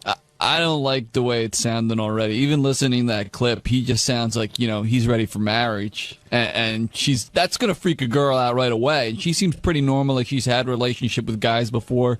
He hasn't had a lot of experience with women, so it's kind of showing, and I worry that it's just going to freak her out. Gary, where do you see this headed? It's too soon to tell. I mean, it's going to be listen, they're going to go out today. There's going to be cameras on them. It's going to be very difficult. She seemed to genuinely like him, but how much she likes him, we're going to find out. But we'll know more. The thing is, I thought she's pretty genuine, so we're going to get a recap tomorrow, and I think she'll be pretty upfront about what she thinks. Benji? I think she'll say he's a nice, sweet guy. We had a great time, and maybe we'll see each other again. But unfortunately, I don't see it. She lives in Philadelphia. I don't. I think they'll have a nice time. You know what's going to happen, because I've seen this go down before. What's today? Today's Tuesday? Mm-hmm. Like Thursday afternoon, Pete's like, can you give me the heavy chick's phone number? Well, Medicated Pete now joining us here on the wrap-up show. And Pete, a lot of people thought you were going to take Chris, yet you said that there was a connection that you felt with Dinah. Can you describe that connection that you guys had? Well, I think I felt off the bat that we had a connection with this disability thing. So we had something to relate to, So it's something to talk about, So we're not on like uncommon ground, you know what I mean? And you were pretty fired up this morning for this contest, no? Yeah, I was. I still am. Yeah? Yeah. What was the little person's name? Lila. Lila. Was Lila you picked? You know, was Lila ever in the mix? Something, no. I have to say something. Say it. What would you like to say, Pete? I was a little. I honestly, I was a little intimidated by the other two. Really? Why did Lila intimidate you, the smaller person, and then why did Chris intimidate you, who was the larger person? I actually, I actually thought that they were coming on to me a little bit too much. You know, they put too much pressure on me. How so? I just felt that I just got a bad vibe from them. They just can't. I think they wanted me to pick them, so I kind of had a lot of added pressure that way, you know. But all of them wanted you to pick them. That's why they were here. Oh yeah, but more so to them, more so those two. Yeah, Dinah definitely was the most like. I kind of felt threatened. Not into you, I kind of felt threatened by the two of them. But in what way? So. In what way did you feel threatened? Just like, you know, like I said before, they almost wanted me to like pick them, so I was like on the spot with them a little bit, you know. Well, Gary. And with Dinah, she was more reserved, like more just like sitting back, you know. Chris and Lila were trying too hard, almost. Would you say? Like, were they coming on to you too strong? I'm trying to understand what you mean by intimidating you. They were trying too hard. Like they were in it to win the game. They weren't there for you. You almost felt like. No, they were. It seems like they were too competitive, you know. Like they wanted to win the game, and then it wasn't about you. Yeah, like I thought in like a small way it wasn't about me. Mm-hmm. Like, you know, so. Lila the whole time I noticed like was making eyes at Pete like the whole time. Like you'll see it more when it's on the TV show, but she was like kind of like winking and like little just adorable eyes. Yeah, and a great rack. She was cute though. I mean, she had a lot going on for her. I mean, you know, for her size and everything. But I mean, you know. Were you distracted at all by that? A lot going on for a little is what you're saying? Yeah. Pete, were you distracted at all by any of the girls? Were they sort of trying to keep, you know, locked in on you and as the other ones were talking and maybe have an advantage at the game? No, not really. Again, it's more of that intimidation thing, you know. More, but Dinah wasn't intimidating at all. Felt very natural. No, she just felt, you know, pretty cool, not intimidating at all. So that's one of my reasons. You know? Now, by the end of the game, it sounded like you were falling pretty hard for Dinah. Like, you know, you're smitten. I don't know if that's the right word, but it seems like you've got some great expectations for this date and maybe something beyond. I think something could actually happen here. I think that's what I'm thinking. I don't know. I could be totally wrong, but. And what's your game plan? How are you going to play it out for the rest of the day? Well, we're going to this Western place, and this Western bar. I don't even know where it is, but somewhere. And we're going to somehow rob the mechanical bull. So that's going to be interesting in itself. So yeah, but that's sort of a fun kind of moment for the cameras. I'm talking when you're sitting together at the table. Like what kind of conversation are you thinking of? Like what kind of move you're going to make? When we're sitting down, I'm going to ask questions. You know, you should kiss her right away. Get that out of the way. I'm gonna be like, you know, like, hey, what's up? So what you?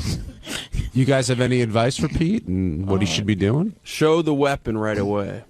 No, just remember it's a first date. You know, even though you might be a little smitten and everything, and you might think she's the one. Remember, it's a first date, and if you come on too strong, sometimes you could scare women away. But she seems to like you. Yeah. Tommy in Massachusetts, welcome to the wrap-up show.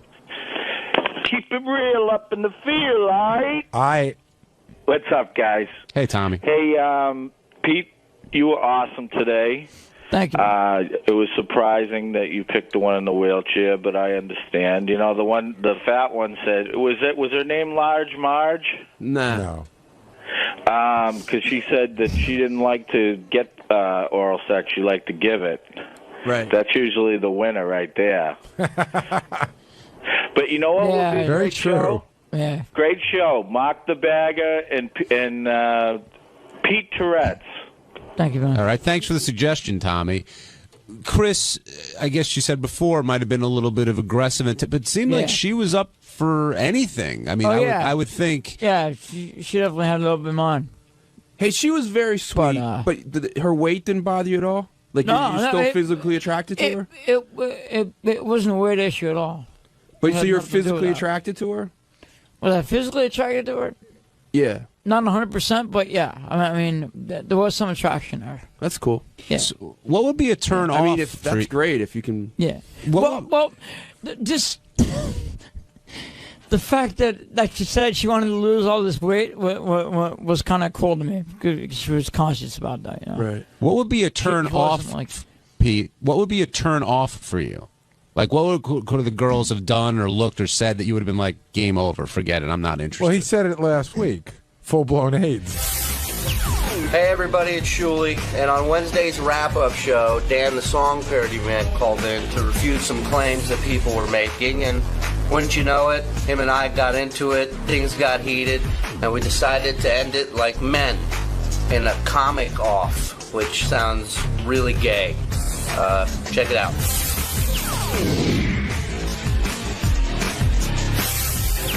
Are you surprised that this is your reputation here?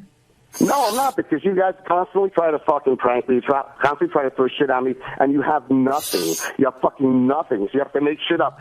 𝗛cie talks shit about me, talking about my fucking appearance when the guy looks like a cross between a Holocaust survivor and a fucking cancer patient. But what does that do? But what does that do when I get laughs and you get nothing on stage? And he's criticizing. I've never seen that happen where you got laughs and I got nothing. And again, please, let me remind you of a story. Let me remind you something. In Florida, you're on stage dying, eating the biggest shit sandwich I've ever seen a comic eat on stage for 10 minutes when a guy looks at me who's standing in the back of the room, looks at me, points to you and goes, "Who wrote this shit for him?" And I told him, "You wrote this shit for you. That's the shit you present on stage." I would doubt that there's a fucking writer out there that would be proud to say, "I gave Dan that material." 𝗛cie, I understand that you're a comic and you've been doing it for over 10 years, and I know that because I've seen you do the exact same set for those entire 10 years without changing it up, except for maybe adding like an Elliot Austin impersonation and shit like that.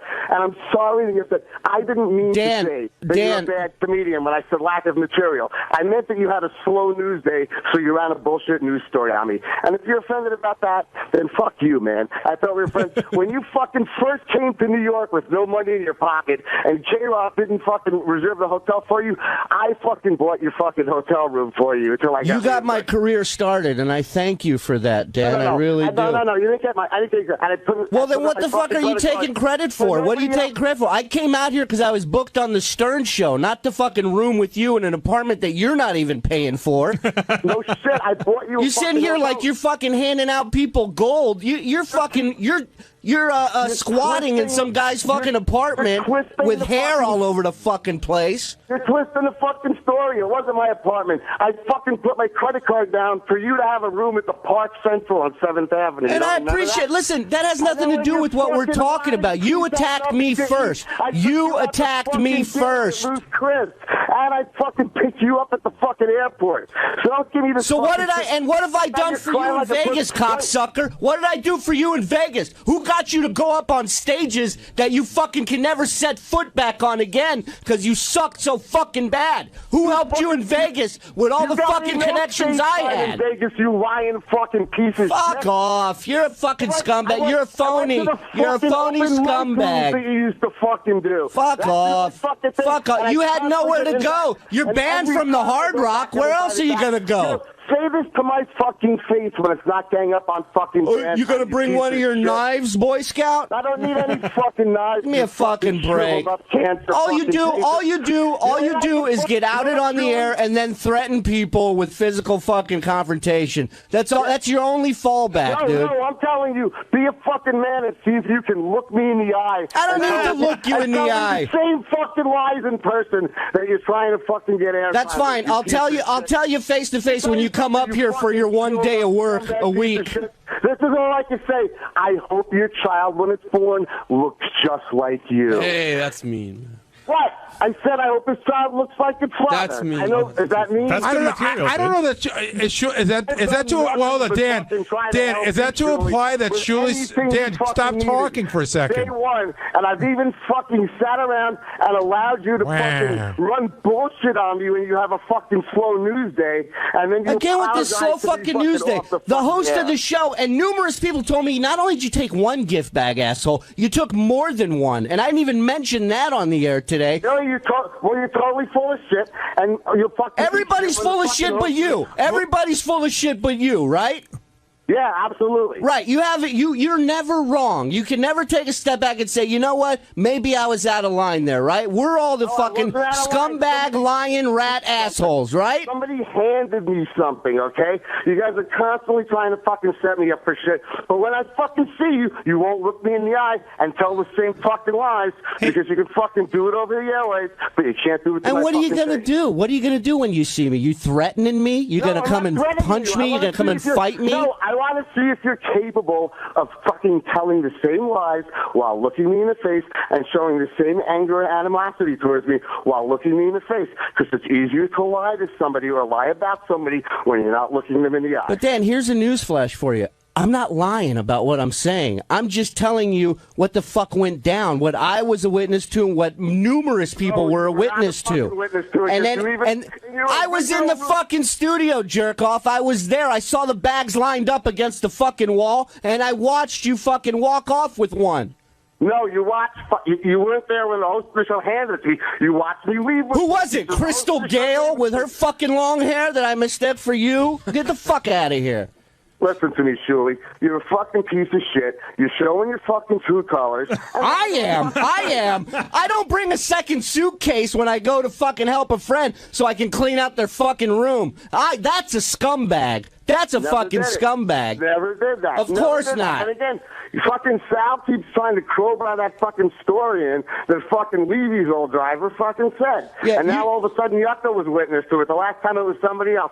How many people fucking flew home with me, okay? I got the fucking ashtrays right here that were from the fucking pizza show. They weren't from the hotel. I fucking prevented other people from taking shit from Artie's room. Some people that used to work for the show. Dan, hold on a second. Do you think that there's a concerted effort by everyone on the show against you, or do you think that it's just, you're just another guy, it's part and parcel of being part of the show, that everybody throws everybody under the bus? Everybody throws everybody on the bus. But you don't have anything fucking truthful to throw them under the bus with, they will conjure shit up. But you don't think you're getting it any worse? About the fucking ashtrays came from Sal, and he wasn't even there. Dan, you don't think you're getting it any worse than anybody? What? No, I think everybody gets it. But you know what? I'm not a fucking pussy. I'll stand up for myself. Hey Dan, I know you said everyone's... Let me tell you some good words to live by. Don't ever start shit with anybody, but don't ever take shit from anybody. I don't start shit with anybody. What fortune cookie did you read that in? It's fucking game on. Then it's game fucking on. Hey Dan, I was just wondering, because you said everyone's making up the shit, so like when the news wanted to do a story on you, like Owen Artie $15,000, and you didn't want that story to run, and you got all angry, is that made up? And or you that just threatened Langford? Yeah, you threatened Langford, and... No, I didn't. No, I didn't threaten Langford. Yes, you did. It's very detrimental for him to run the fucking story. And he chose to do it anyway. Listen, Jason, you're the fucking bitch boy of the office. You're Yeah, I know, you're a little fucking man cunt pussy. Even back at fucking K-Rock, you were always the gossip girl that would fucking IM people in the other fucking offices about what It's was weird. I have a going on. job here, Dan. Fucking rat on people. What's that? I have a job here. I'm here, 5 days a week. So I can't be that much of a bitch. It gives you more time. You tried out for a job here and couldn't beat Yucko the Clown. Gary, when did Dan become like Scott Salem? Everybody's kicking the guy when he's down. Listen, I've heard these stories from people. That's what weak people do. That's what people with nothing better to do. That's what people with lower self-esteem do, if they want to feel better about themselves. That's why you don't see me ever jump out and fucking dogpile on people and shit on people. I got fucking no problem with it. I have no problem with it. You guys are a bunch of fucking pussies. Anybody that's trying to talk shit and fucking gang up on somebody, the gang mentality is for fucking weaklings. But Dan, you could make Dan, hold on, I'm talking. You could make the argument that in your own way, you gang up people because if this wasn't about you, you'd have a song parody ready about it for tomorrow morning. And I know while that's your job, that's also your way of ganging up. That's not ganging up. That's not ganging up individually. It's a group of people attacking. And I have no problem. I can defend myself in a group of people attacking, okay? Whether it's fucking physical or verbal. I don't give a fuck. Wait, Dan, I got an issue with that. So you're saying making a song parody about, let's say, you know, Gary's teeth or Sal's wife's emotional friend or whatever. You don't think that's part of jumping in because it's an individual effort? No, Gary's teeth is a fixture on the fucking show, okay? Okay, so that's not, it's something that he's accepted. I didn't make a single song about Sal's wife because I was respectful about that. The same way as I didn't make any fucking songs about Artie being on drugs because I'm respectful of certain things. When something is an established fucking topic on the show, then I'll make it a song. But I'm never going to fucking drive a nail in somebody if I think it's going to hurt. You're going to make a song about the hotel thing, man? What's that? You can make a song about this hotel thing? What hotel thing? Your hotel thing. Tully in New York City, you're on the wrap-up show. Yeah, I went to the airport. I put my suitcase down. The lady looked at me and said, "It's 100 fucking pounds." Tully, go ahead. Where's that fucking clown? No, I was just trying to think how many people have been at a 𝗛cie show and said to the guy next to him, "Hey, who wrote this shit?" Well, it wasn't my show, but Dan was on the show. It was a show that Levy and I were doing, and Dan was up there sucking the life out of the room, and the guy asked who wrote his material. Hey, Shuey, let's just go to a club together in New York City any fucking night. Any day of the week. Is this gonna be like? Hold on, guys. Is this gonna be like 8 Mile for comedy? Yeah, Comedy Showdown. Let's do it. The same fucking 20 minutes. Let's go to the Showtime at the Apollo. I'll do a set there. Yo, Gary, hold on, Dan. That's a fair challenge. Let them go ahead. Totally agree. Anytime. Let's get an audience and see how they react. I have to tell you, I've never seen your comedy, and I'm not giving you any shit. The only thing is I know that you don't have as much experience as 𝗛cie, so I would think it would be more difficult for you, but I've never seen you. No problem. We just go to a random comedy room, not packed with Stern fans, not packed with any friends. And can I tell you something? The last time I saw Dan perform, I even complimented him on a bit that he did that I actually thought was really funny, and I told him about it, the one about your dad that you did, about your Jewish father, and I even complimented him about that.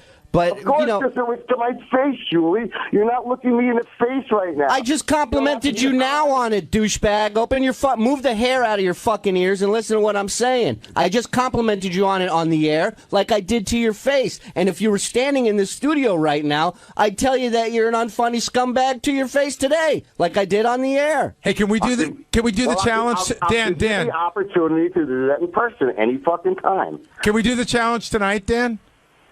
Tonight I'm busy. I'm sorry. Unless you want to do it after 10 o'clock. Well, that's usually when people go to a comedy club.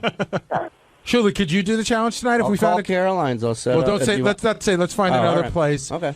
But again, 𝗛cie, the way to do it is unadvertised, without stacking a room with people, non-Stern fan, regular crowd. How many minutes? How many minutes each?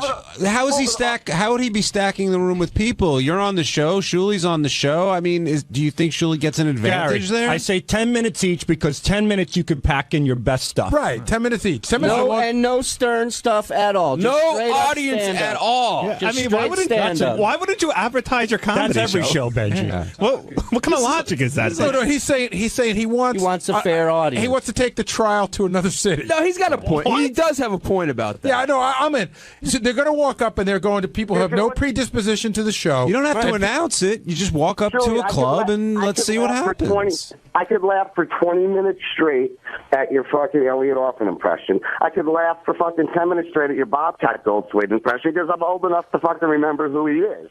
But if we just go into a regular fucking room, okay, where people aren't going to fucking know Elliot, they're not going to the other stuff, and you just do your regular material, the stuff that I love. That's fine, Dan. Whatever you say. Just make Just make Dan. Hold on, Dan. Stop talking. Jesus. Just make no Stern Show references. That's fine. I'm fine with that. I did stand up long before I started working here, and I got unlike and Dan has a lot of material that has nothing to do with the show as well. So I'm more than happy. All right. I'm more than happy to do that. 10 minutes.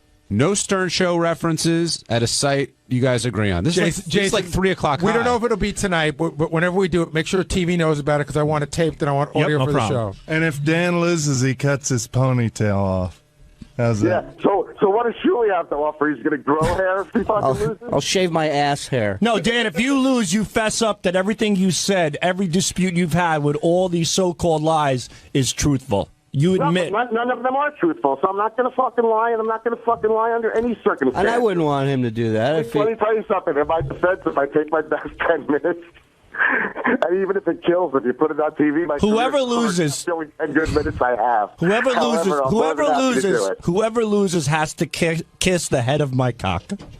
Actually, boy, that's really gay. Yeah, no, for you. The foreskin, Sal's a winner no matter what. With the foreskin over it. You have to kiss my foreskin. Okay. All right. Sal, whoever loses has to kiss my foreskin. Boy, Sal wants some guys on his cock so bad. I don't care that it's Dan or Shuli. Why would you want a guy to kiss your penis? Because it's disgusting, and I won't bathe for 2 days, and it'll smell like everything is like a twat rash. Thursday's wrap-up show, all the talk was about the Superfan Trivia Contest, which came down to the last question, and Gina pulled it out. It was surprising that a woman won, surprising that Steve crossed out his answer when he almost had it, but not surprising that no one knew what Vinny Favali's full title was over at CBS. But it was a great contest. We talked about it a bunch, and here's how that went.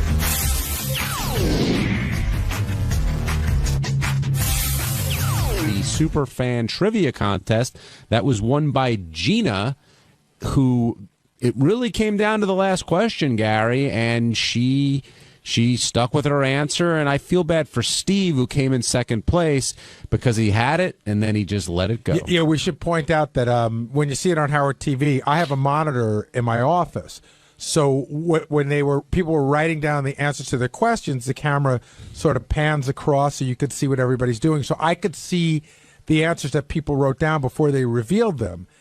And Steve had written down the correct answer, and then Howard said, "Matt, what do you have?" And Matt, who was his competitor next to him, held up his answer. While he was holding up his answer, Steve, out of the clear blue sky, abruptly just scribbled off the right answer and put in the wrong answer. And Artie and I and Robin, we all saw it on our monitors, and we were like, "What are you doing?" But you can't yell it out because that's the contest. You got to go with your gut in those situations, I guess, and something overcame Steve. He thought differently, and it cost him. It cost him the big prize. Should have read the book Blink, where they tell you to go with your gut reaction. But what did you think of today's contestants?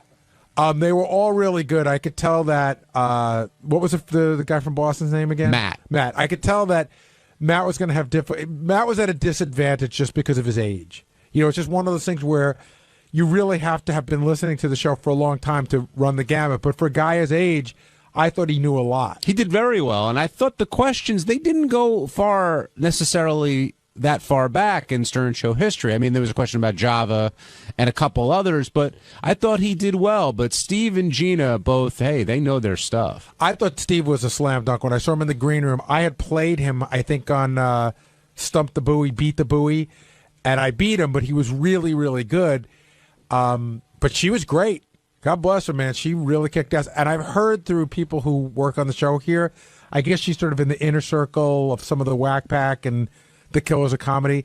They say that her and her husband are like the nicest people you'll ever meet. Oh, good for her. Congratulations, Gina. Were you surprised that a woman took home the big prize, Gary?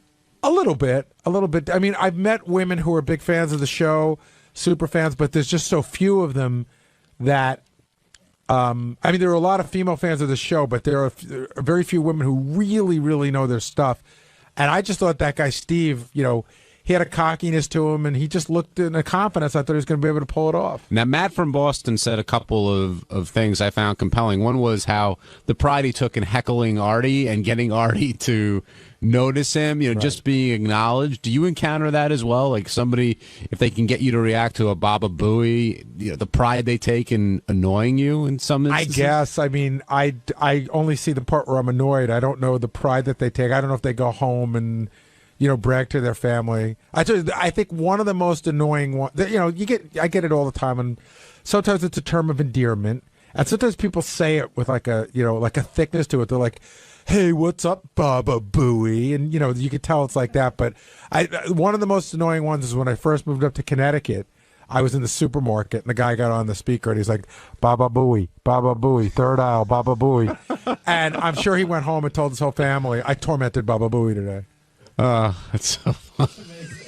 I never heard that. That's very funny. Yeah, it was, and I'm like, I just moved up there, and I was like, God, I'm just trying to get lettuce and fucking whatever, avocados, whatever my wife wanted. With the family, or were you by yourself? I was by myself, but that's even weirder because I'm like walking down the aisles and no one's reacting to it except for me. Like nobody in the store knows even what that means. No, but the guy who's saying it over the mic sure knows what it means. So proud, so happy.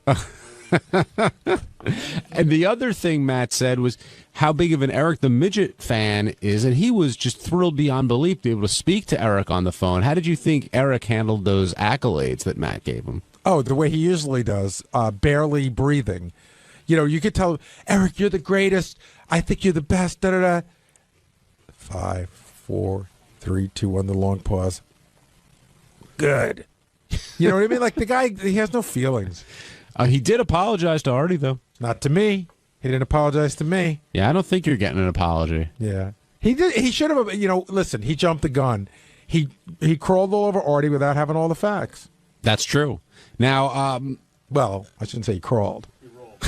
He rolled all over Artie without all the facts. Did you think the questions were too easy, too difficult, or just right?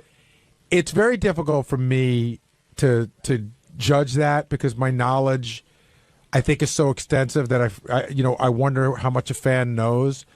I actually moved some of the questions around. Jason put them together, and I'd taken 2 questions that were in the easy, and I moved them to the medium. But I guess they were sufficient.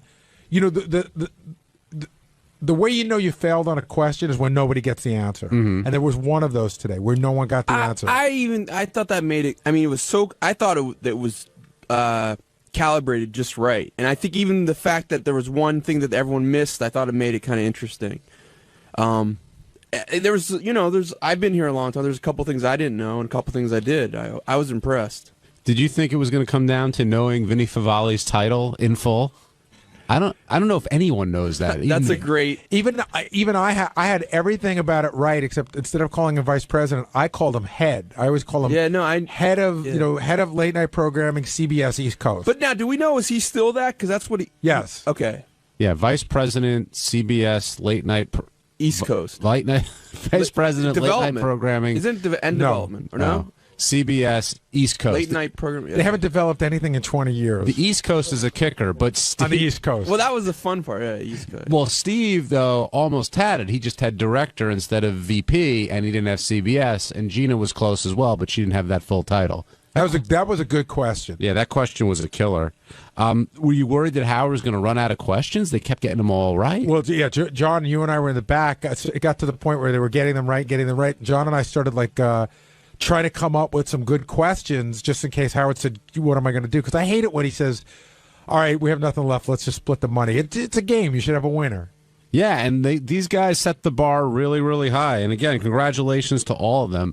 I know we did it once on the show, but which staff member do you think would have done the best on this quiz today? Me. I really do. I mean, I think I go back the longest way, and I have a good memory about it. And I think, in fact, there was one question in there, and it was the only one I didn't know. It was one that we didn't use. Which staff member broke the glass on the Xerox machine while copying his bare ass? I think I know that. Who? Fred. That's correct. That's correct. Yeah. And I didn't know that one. Yeah. Yeah. Do you think you'd do well, Benj? Yeah, pretty well for the years I was here. I've been here, yeah. Right. The problem for you is that there's a huge chunk of time back NBC and before I know of because I've assimilated it in, but yeah, there's a lot of stuff I didn't know the years of Bongo. I knew around what years, but that wouldn't have gotten. Those are the hardest questions, I think, when you need the specific year or date. That's really tough. Yeah, for me, but Bongo, I put everything to something that's going on in my life. It's the same way I can tell you almost any year of a record by sort of remembering where I was when the record was. So for Bongo, it was easy because I remember Mary and I had just gotten married. So I knew it was 92. It was easy. Now, if you missed it, here's the big ending where Steve comes so close, but Gina ends up winning Howard Stern Superfan Trivia. What Tom Cruise movie did Kenneth Keith Kallenbach have a scene in before it was cut? The super fans are writing. Steve is the last one to put his pen down. I'm going to go to Matt first. Matt, go ahead. I said Rain Man. Rain Man is not correct. Steve, go ahead. I originally wrote Jerry Maguire, but I believe it was Vanilla Sky. Vanilla Sky is not correct. Let's go to Gina. Gina? Jerry Maguire. That is correct. You screwed yourself, 25 points. You are a super fan extraordinaire. Well, Steve and Gina are making out. Matt shaking hands. Super fan. Steve, I thought you had that Steve, one. you had I did have it. What went wrong? You crossed out the right answer. Yeah. You had Jerry Maguire. Why did you cross it out? I just, I knew that was Artie's movie. That's too. the same one I got cut out of. Yeah, Yes. but it was the two of them I'm a together. loser. You know, our hearts go out to Steve, but congratulations to Gina. And a good group of people today. Sometimes when people come in like that, they can be really, sometimes people get weirded out when they meet some of us and they get sort of odd and annoying. These were all super nice people. Nick in Lake Tahoe, you're on the wrap-up show. Hey, guys, how you doing? Hey, Nick, what's Who came up? up with all the questions? Jason. Did you all put them all together yourself, or everybody kind of pitched in on it? What's the deal on that? Jason came up with some of them. I think John pitched in. Doug Goodstein pitched in a little bit, too. Yeah, it was mostly Jason. Jason coordinated it, and then we sprinkled in a couple. Yeah, the hardest one I had was the movie one. Which movie did Howard take his first wife to? Yeah, Besides that, I did really well. I didn't know that one. When I looked at all the questions before, that was one of the ones I didn't know. That's a tough one. That's a tough one. I'm a huge Lenny Bruce fan, so. Hey, that was a great job today, guys. You guys have a good vacation. We'll talk to you. Thanks. All right, thank you, Nick. Let's go to Rob in Connecticut. Rob, you're on the wrap-up show. Hey, guys. Good job today. Real quick, one funny thing I noticed that, given the size of some of the people in there, nobody even picked up on it. When they asked the question about JD and the web girl that he was a fan of, the one guy mentioned Cookie Puss, and nobody touched on what Cookie Puss actually is. It's a giant, ice cream cake from Carvel. Yeah, no, we know it's a whole bit with Fred, and we did a whole bit about it, and we just think that everybody knows because it's been played on the air so much. I thought the series of answers to that question was probably the funniest part of that entire bit. It was Cookie Puss. No, one was Pussy Fur. Pussy Fur, the first guy said. Then he said Kissy Fur, which was correct, and then Cookie Puss. Hey, did she ever... I don't know, JD's not... Did he actually get her to use the dog on her? I'm not sure. Only JD would know that. And I don't think JD was particularly pleased I heard that question was used. Did you hear him yelling from the back? Yes. He was like, good enough already. I think as different questions went by, a lot of people yelled when it was their question. How did you react about the 80 blowjob one? I just said it's all for the show and moved on, even though I never claimed that.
Medicated Pete is a 34-year-old guy, never had a girlfriend. He's my intern. He's on Tourette's.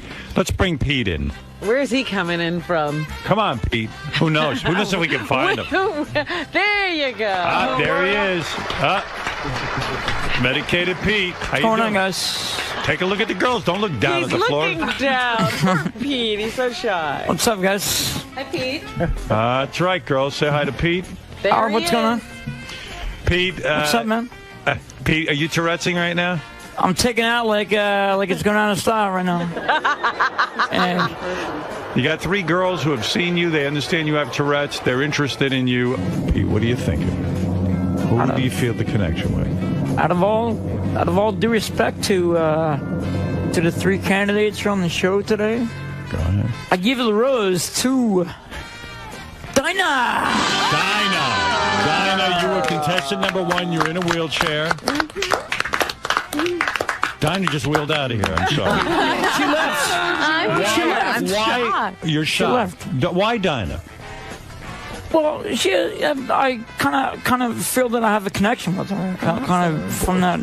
From what, Queen? From the just the disability thing, you know.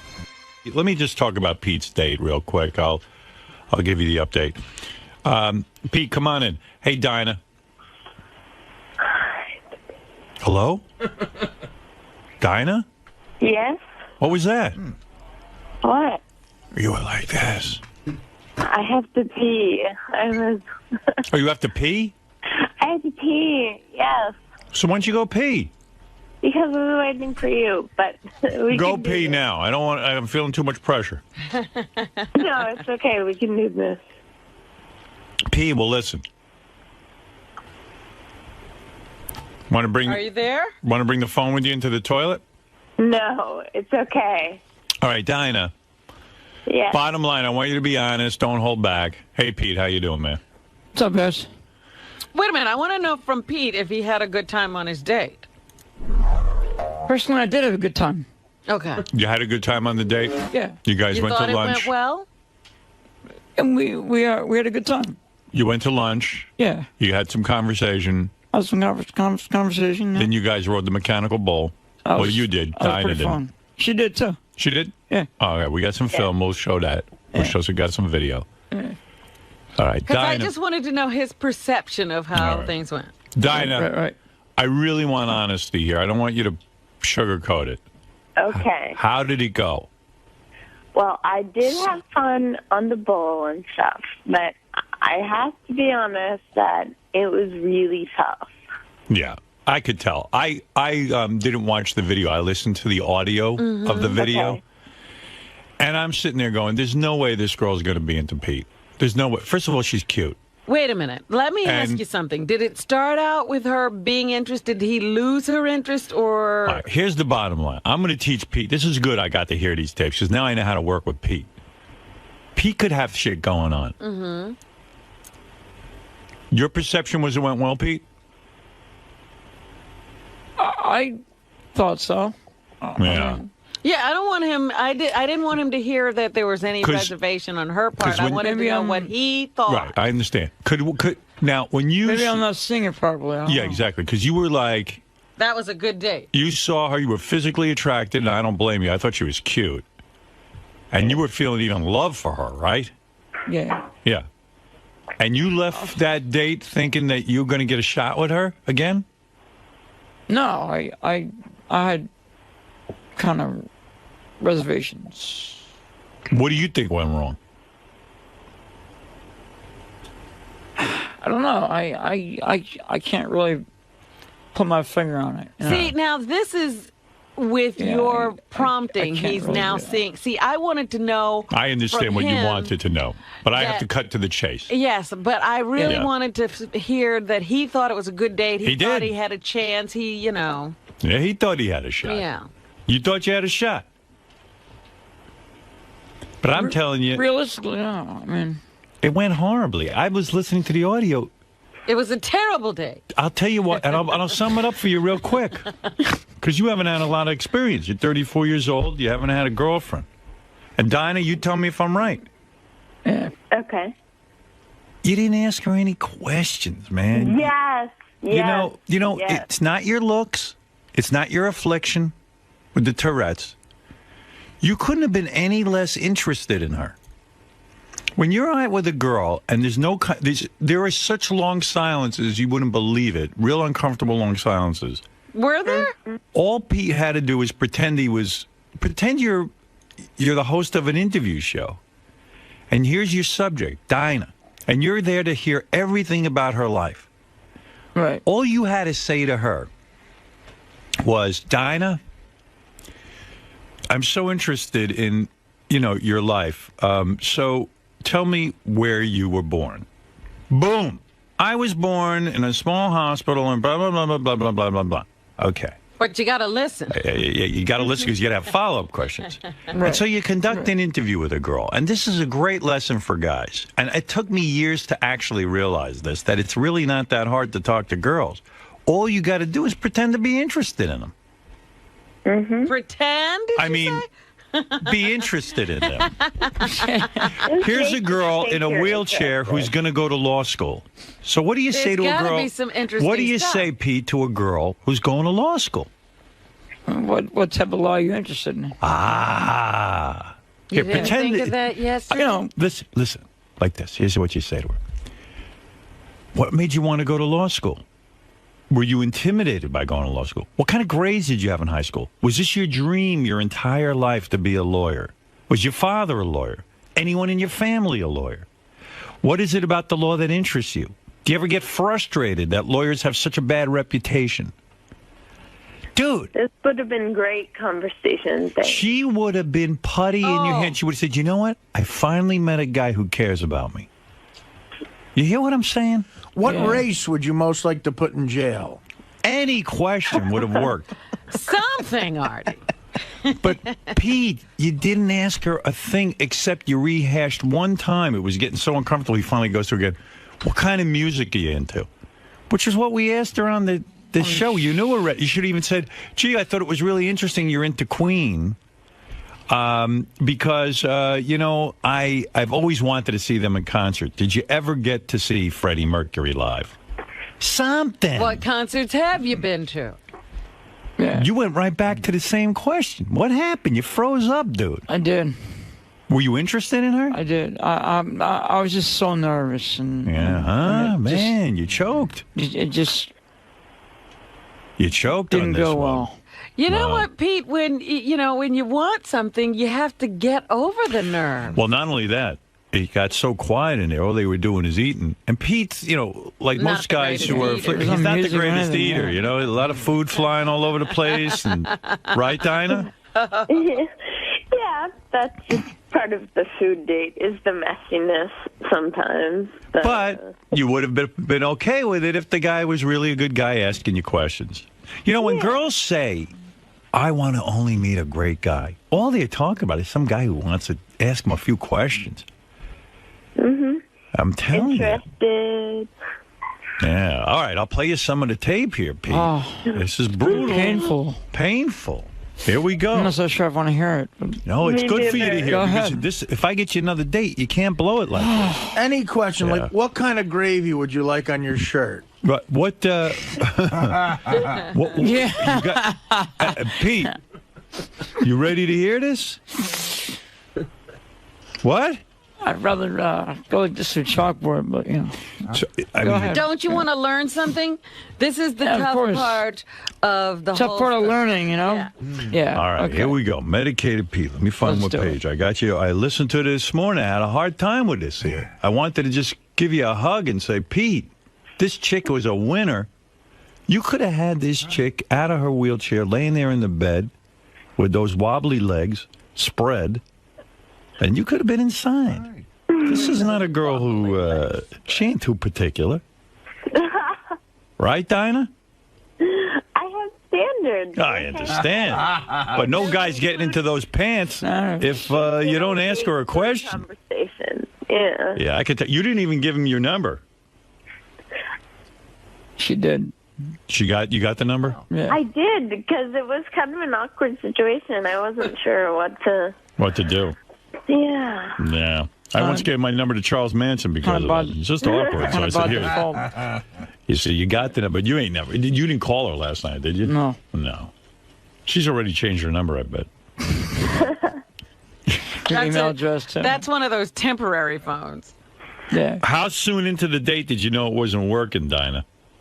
Well, I mean, at first I was hoping that I could get him to talk a little more, but I don't know, as we kind of walked over there and it was really quiet, I kind of got the hint that, like, oh, wow, I don't know what to do with this. It was weird. But Dinah, couldn't you help him at all? No, she tried. You'll hear the tape. She tries. She really tried.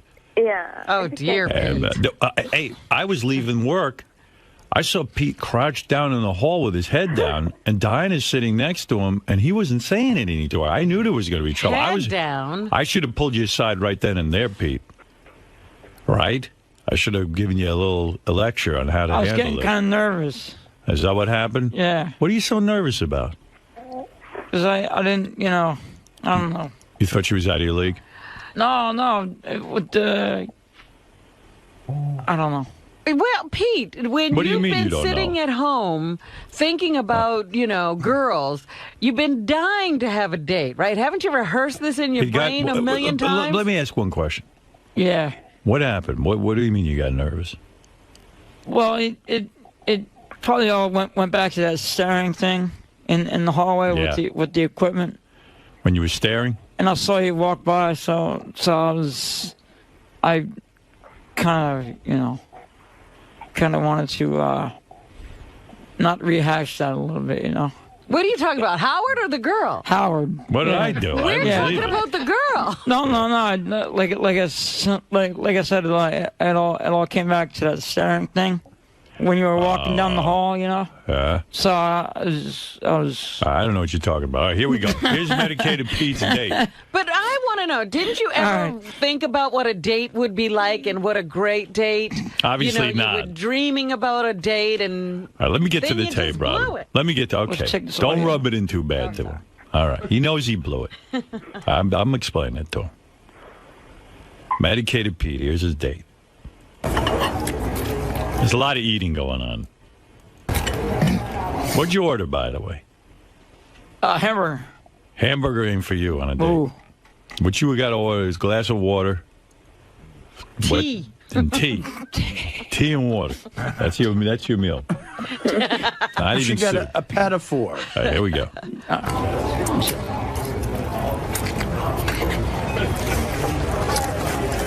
So I want to give you my contact stuff too. Okay, cool. Or you can even, if you have my email, so if you just drop me an email, okay, then I will have your information. Okay. We'll do that. I'm sorry. That's okay. Close quarters. Yeah. That's when you poked her with your arm accidentally, but at least I made some cut. He poked. He said he was sorry because he poked her in the arm with his arm. Oh. But at least it led to some conversation. A little tick or something? Yeah. There's some stuff in here.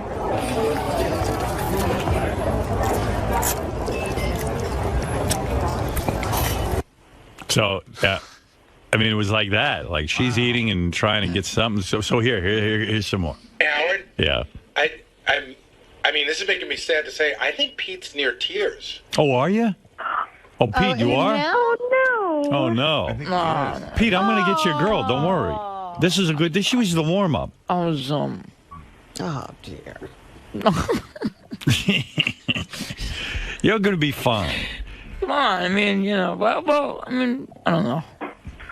I think I know how to hold a conversation, but you choked on But I it, guess not that's all. yesterday. Not yesterday. All right. Are you laughing or crying? If you start crying, I'm stopping this.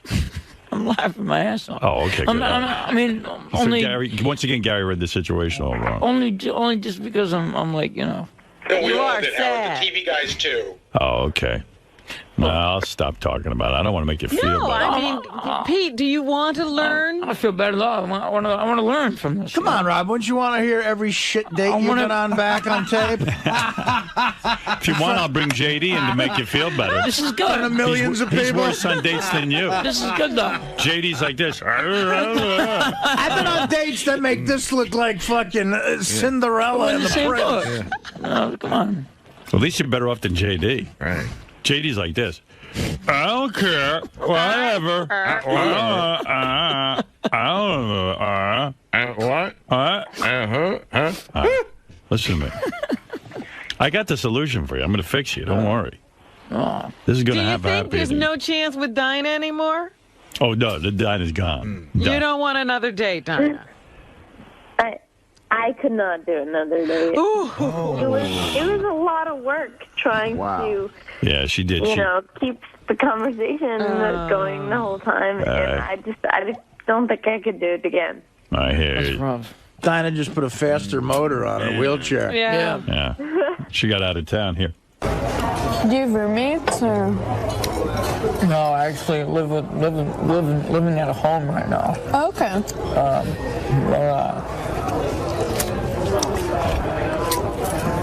A lot of my classmates, you know, now that they're going back to school, they live at home, and they always say it like, I'm living at home, but it's like, yeah, but you're saving so much money. I'm so jealous. Yeah. That's that's a good thing about it, though. Yeah.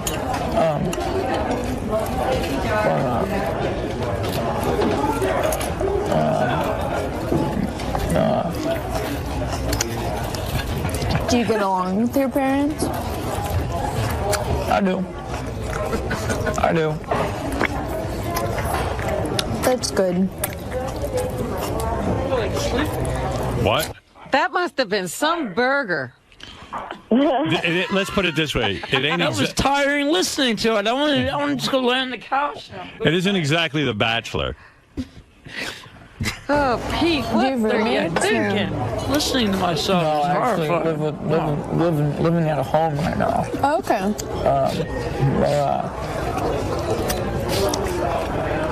See, when you look like Brad Pitt, you can talk like this, and you'll be fine. Yeah, the girls can't even hear you. You can get away with it. You can. All right, listen. So, Dinah, I want to thank you. I'm going to now work with Pete a little bit. Putting up with him, by the way. I think if you work with him, you know, I don't think it's Tourette's. I think if you work with him on some social skills and how to go out on a date and how to talk to somebody, I think that would go a really long way, because I think he has something there, and he just doesn't really know how to work it. I know what to do, Dinah, and I want to thank you, because actually now I know how to. Pete, I got this all figured out. Don't worry. Well, you're welcome. I'm glad I could help you figure it out. Thanks, Dinah. Thank you. All right, now listen to me. I got this figured out. I got more of this tape, but you have enough of that. Yeah. All right, listen to me. If you want to see Pete ride the mechanical bull, that he was good at. He did ride the mechanical. He had a better relationship with the bull. Look at your TV screen. There's Pete on the bull. You, Pete. I got to say, he's got the cowboy hat on.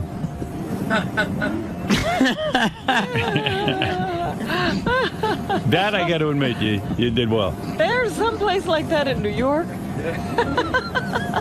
It takes balls to get on that thing. Oh my goodness! It's over, Pete. That's it. Pete froze. Cool. Nice. Yeah, Robin, you ever walk around New York and see someone who looks like an asshole? That's where they go. All right, so Pete, here's what I figured out.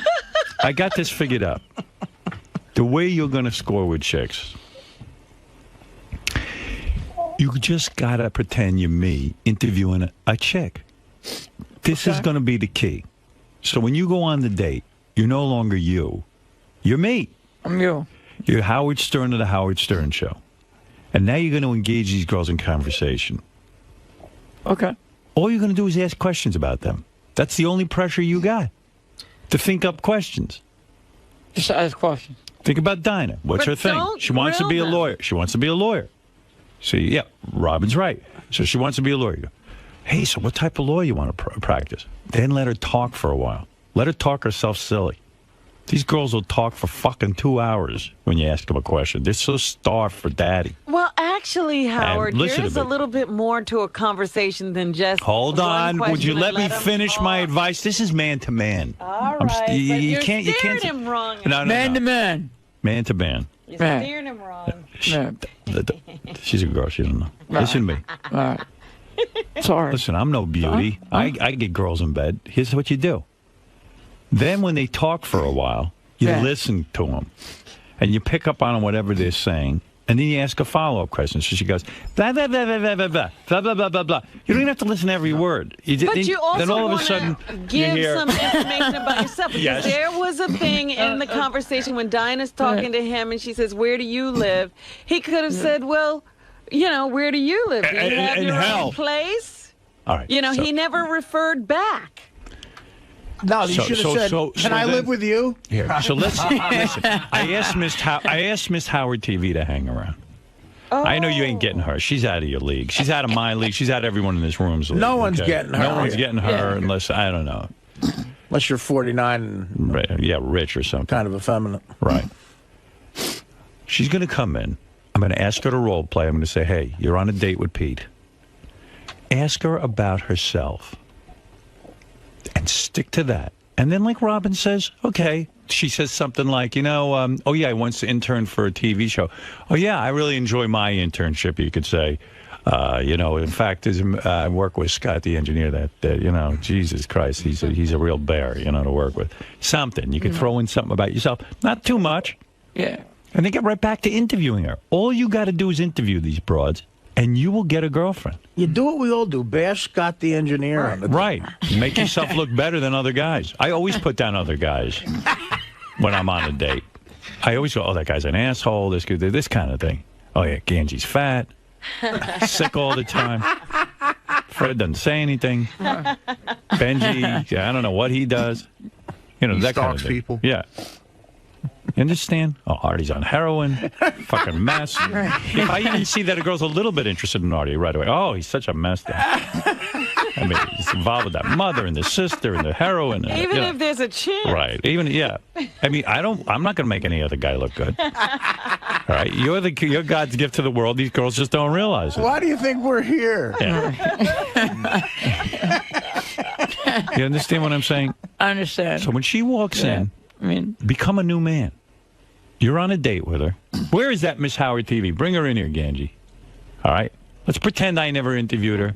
I need you to help me with an experiment. Look at this brush off. Yeah, all right. I'm Howard Stern. Well, you're you. No. Don't tell the girl you're Howard Stern. She'll have you committed. All right. Her name is, what is your name again, please? Rebby. I can't remember. I think it's Reby. Right. Her name's Rebecca. I need you to help me with an experiment. I don't know how much of this you've been listening, okay? Yeah, I have. Okay. I'm trying to train this guy to at least have a conversation with a girl. Okay. All right? You're pretty intimidating, this and that. Would you pretend you're on a date, a dinner date, and he has to talk to you? Sure. All right. Thank you. Okay. Okay. Hey, Pete. Reby, how you doing? Revy, how are you? You're very beautiful, by the way. Thank you. That's very sweet. You're welcome. So what made you get into this penthouse thing? I've never done Penthouse. All right, give him a chance. He's warming up. This is all new. Go ahead. I've done Playboy though. You like this whole modeling career then? Yeah. Yeah. Pretty much. What made you want to do it? I thought that modeling was the way to be able to travel. I really like traveling, so. I'm not a freaking model, I can tell you that much. So I have to give you credit for that. That's okay. I'm sure we'll have other stuff in common, right? Could be. What do you like to do? Kind of interesting, you know. I'm kind of a guy who likes to chill out. Go look at sporting events and stuff, and listen to music. Just ask her questions. Now you're getting caught up in you, and that never goes well. Yeah. You have nothing going on. So what do you like musically and stuff? I listen to a lot of classic rock. I like Queen and the Beatles. Let me ask you, why are you always asking about music? Yeah, that's just one question. Forget the music. And I know you like YouTube. Listen, I got to play a piece of his day. Hold on a second. I got to interrupt. Listen, again with the music. Every minute with the music. Listen. Yeah.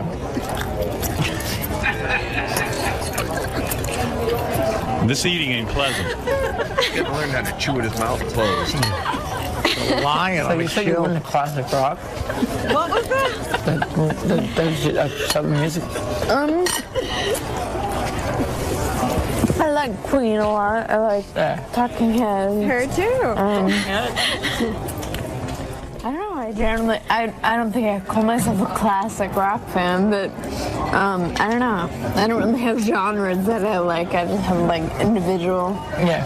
You know, but I don't know. Anything you can recommend to listen to? Well, like I said, I'm a big YouTube fan. Oh so, yeah. So, especially a couple albums. Which ones? Because they have a lot. Yeah. They've done. All right, listen, that music thing is lame. These chicks don't care what kind of fucking music. Listen, only ask her questions. Stick to that. Now get back to the date. So what do you like to do? Like to hang out and stuff? And I don't usually go out, but I like to go to Giants games. Like to drink? Do I? You're not listening. Yeah, you got to let her finish the question. Let her answer and then respond. Yeah. I'm not a big drinker, but I like to go out occasionally. Do you like to drink? I like to go out. Not so much drink, but you know. Okay. What Yes, you ran out of questions, didn't you? What else are you No. What else are you gonna do? No. Listen. Listen, you got to say to her. You could have said to her like this. Ready? Hey, I heard you talking to Howard before. That whole thing with your parents. How do you get along with them after they committed you to a hospital? She'll talk for fucking 20 minutes. That's true. She's waiting on load. She needs someone. Do you think anyone's listening to her? These guys all want to get in her pants. You're listening. And you spoke over a key thing. She said she likes to go to Giants games. A hot chick who likes Giants games. Get into... All right, listen to me.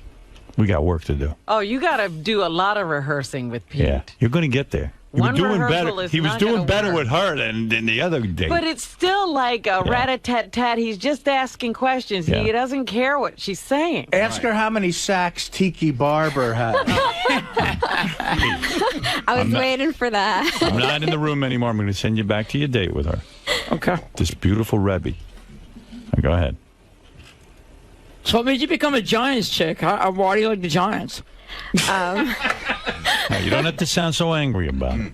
I was born in New York, and it's my favorite pastime to go to games and stuff. So you just decided to venture out to the stadium. That's pretty cool. Thank you. That's pretty cool. So why were you in a Looney Tunes bin? Why the fuck are you into the Giants? That's pretty cool. Why does your mother think you're nuts? It'd be kind of cool if she actually agreed to go out with you after this. Pete, but it ain't happening. what are you really interested in? Yeah, what do you like to ask girls about? You interested in her at all? Just about them, you know, about like what you know. You know, here you are. You're a lonely guy, right? You finally got a girl. Let's ask her a few questions. Yeah, what do you really want to know? You got big tits? Well, looking at me, is there anything that makes you curious? That Oh, jeez. hey now. Oh, yeah. I'm real curious, I'll tell you that. Pete would be like, can I touch you? Are you real? Pete, all I'm saying is you got to give this some thought. Yeah. I think you're on your way. These girls are telling you you're not hideous. They're not saying it's your looks. They're not saying it's your Tourette's. It's you. They're saying you're not asking me questions. I figured it out for you. Now all you got to do is pretend to be like a lawyer, and they're on the witness stand. Ask them a couple of questions. No, that's what he's doing now. But he's got to listen. See, that's Nobody the thing. wants to be interrogated. It's so hard to listen to a chick. It is. Just That's concentrate part on of what it, I'm dude. Part of the exercise is today, because I'm going to set you up with another girl at some point. I'm going to. Okay. Don't lose faith. We're getting you laid. But you got to be prepared the next time. That's why I'm having you practice with Rebbe here. You're doing good. But No, really, he's not. Be honest with him. What is I'm not it? doing good. You're not doing looking good. at Rebbe. What's the question you want to ask her? Yeah. Look at that girl. What do you want to ask her? You shave? No. What's it like being perfect? It's like, But that's a good question. What is your question, Pete? So What's do your you- question? what's it like being you? I mean, how do you go about your daily life being so attractive? How about saying this? That's a good question. All What's right, the good. daily Okay, all right. life? I'm sorry. I didn't mean to step in. Okay. Yeah. Okay, well, a day in my life, I usually get up, check the internet, practice my piano, probably You take... good at piano? Yeah, I actually play piano. What do you like? I play classical piano. My favorite composer is Chopin. Cool. Thanks. Don't say cool so much. Just say Chopin. How's a girl like you learn about Chopin? How does somebody like you get into classical piano like that. Oh, now you sound like a human being. Yeah, that's pretty good, yeah. Or maybe you'd even like to hear her play. That's pretty. What make you want to do that? Chopin piece. You seem like maybe I could beat off while you play Chopin. You seem like the social type. You don't seem like the girl who sits inside and plays guitar, piano. Then is why piano? Oh, well, my parents enrolled me in lessons from when I was really young, and I actually went to the fame school, and I wanted to go to Juilliard and pursue music. You look pretty smart anyway, so it looks like you can do that sort of thing. What? Pete. She understood that? Wow. Ask her if she likes. better. Ask her if she likes a 13-inch hard cock. No, stop it. Now you Just kidding. can All right. Might have. Dude, I gotta tell you, take that Y out of your vocabulary. Yeah. Now, why is a challenge? Why Chopin? No, Take really? the why. Yeah, stop asking people why they do things. Tell her you have a piano up at your apartment and you want to see her play it. And then try to find some guy with an apartment or whatever. Loan it to you. No, listen, Ask her if she likes being stared at. if you could sit through her. That's another one of my problems. If you could sit through her playing the piano, man, you're in. All right, listen, Pete. Already you've improved 50%. I think so. Yes, compared to that date, you've improved 50%. By the time you're doing your next date, I'm going to have you up to 100%. Who else can we have him practice with? I'm gonna do a couple of easy ones. Yeah. Next person you're gonna practice with. This is on tomorrow's show. You're gonna act like you're on a date with Wendy, the retard. Now the reason I chose her. That should be a slam dunk. It'll be a slam dunk. That's She's gonna be the appreciate easiest. anything. Yeah. An easy one. That's gonna be easy.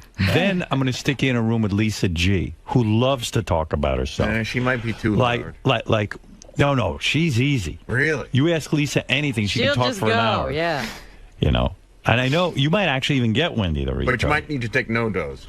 But I'm telling you, Rebbie's tough. Rebby is tough because, she's kind of intimidating. You know what I mean? Exciting. Yeah. I mean, look, none of us are big shots here. We'd all be nervous talking to this chick. You did all right with her. You gotta know how to do.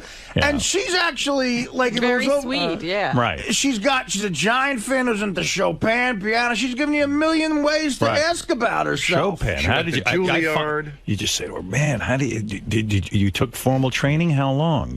This kind of stuff. Right. So she's gonna fall in love with you. I don't know that much about the classics, but it seems hard to play that stuff. I'd love to see you play. Yeah.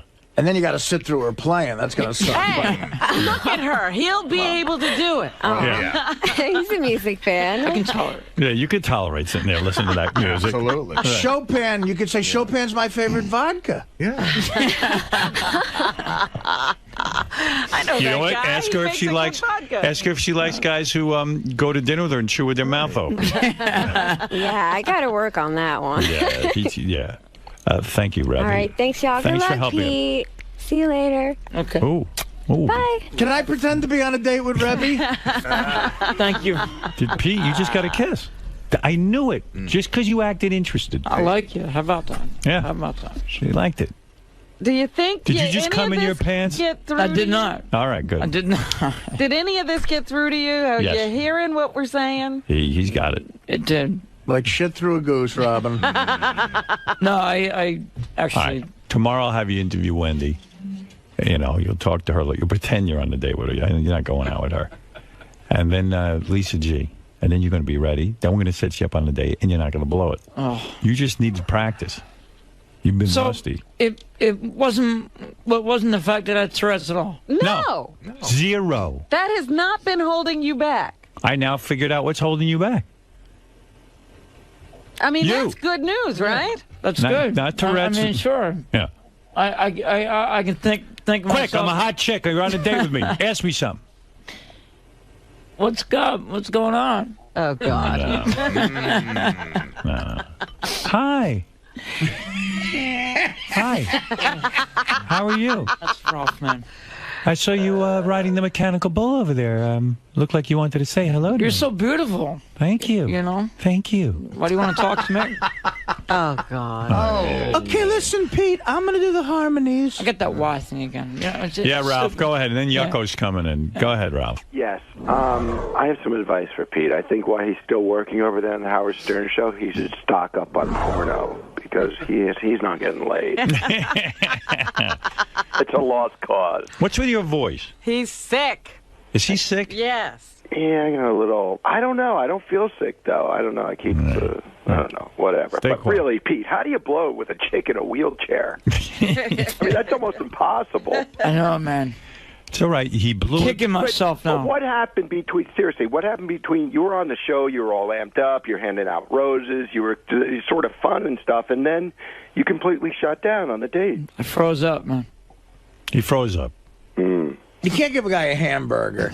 Well, yeah, you know what, how's he going to get unfrozen? You know, Howard, when you're sending this guy out on a date, send him out to a bar and drinks. I mean, who gets laid with eating a hamburger? Well, Ralph, the girl had to go back, and we had to get it taped, and so he got a lunch. Who knew he didn't know how to eat? Yeah, but, you know. You could pretty much tell. Come It should on. be a martini lunch. No, but From now on, you just drink. That audio sounds like when like on the Animal Planet, like lions make a kill and they're You don't even know. I mean, some of it. they're eating a wildebeest, ripping it to shreds. Don't eat, drink. That one episode where the lions take down an elephant. Some of that conversation was brutal. Yeah, preferably have the girls drink. Yeah, you need them to drink. We have something in common, you know. With having like a disability and stuff like that. Right. So I think we can relate to each other, you know. You know what I'm trying to say? Yeah. I definitely understand. And I also just got enchilada sauce on me.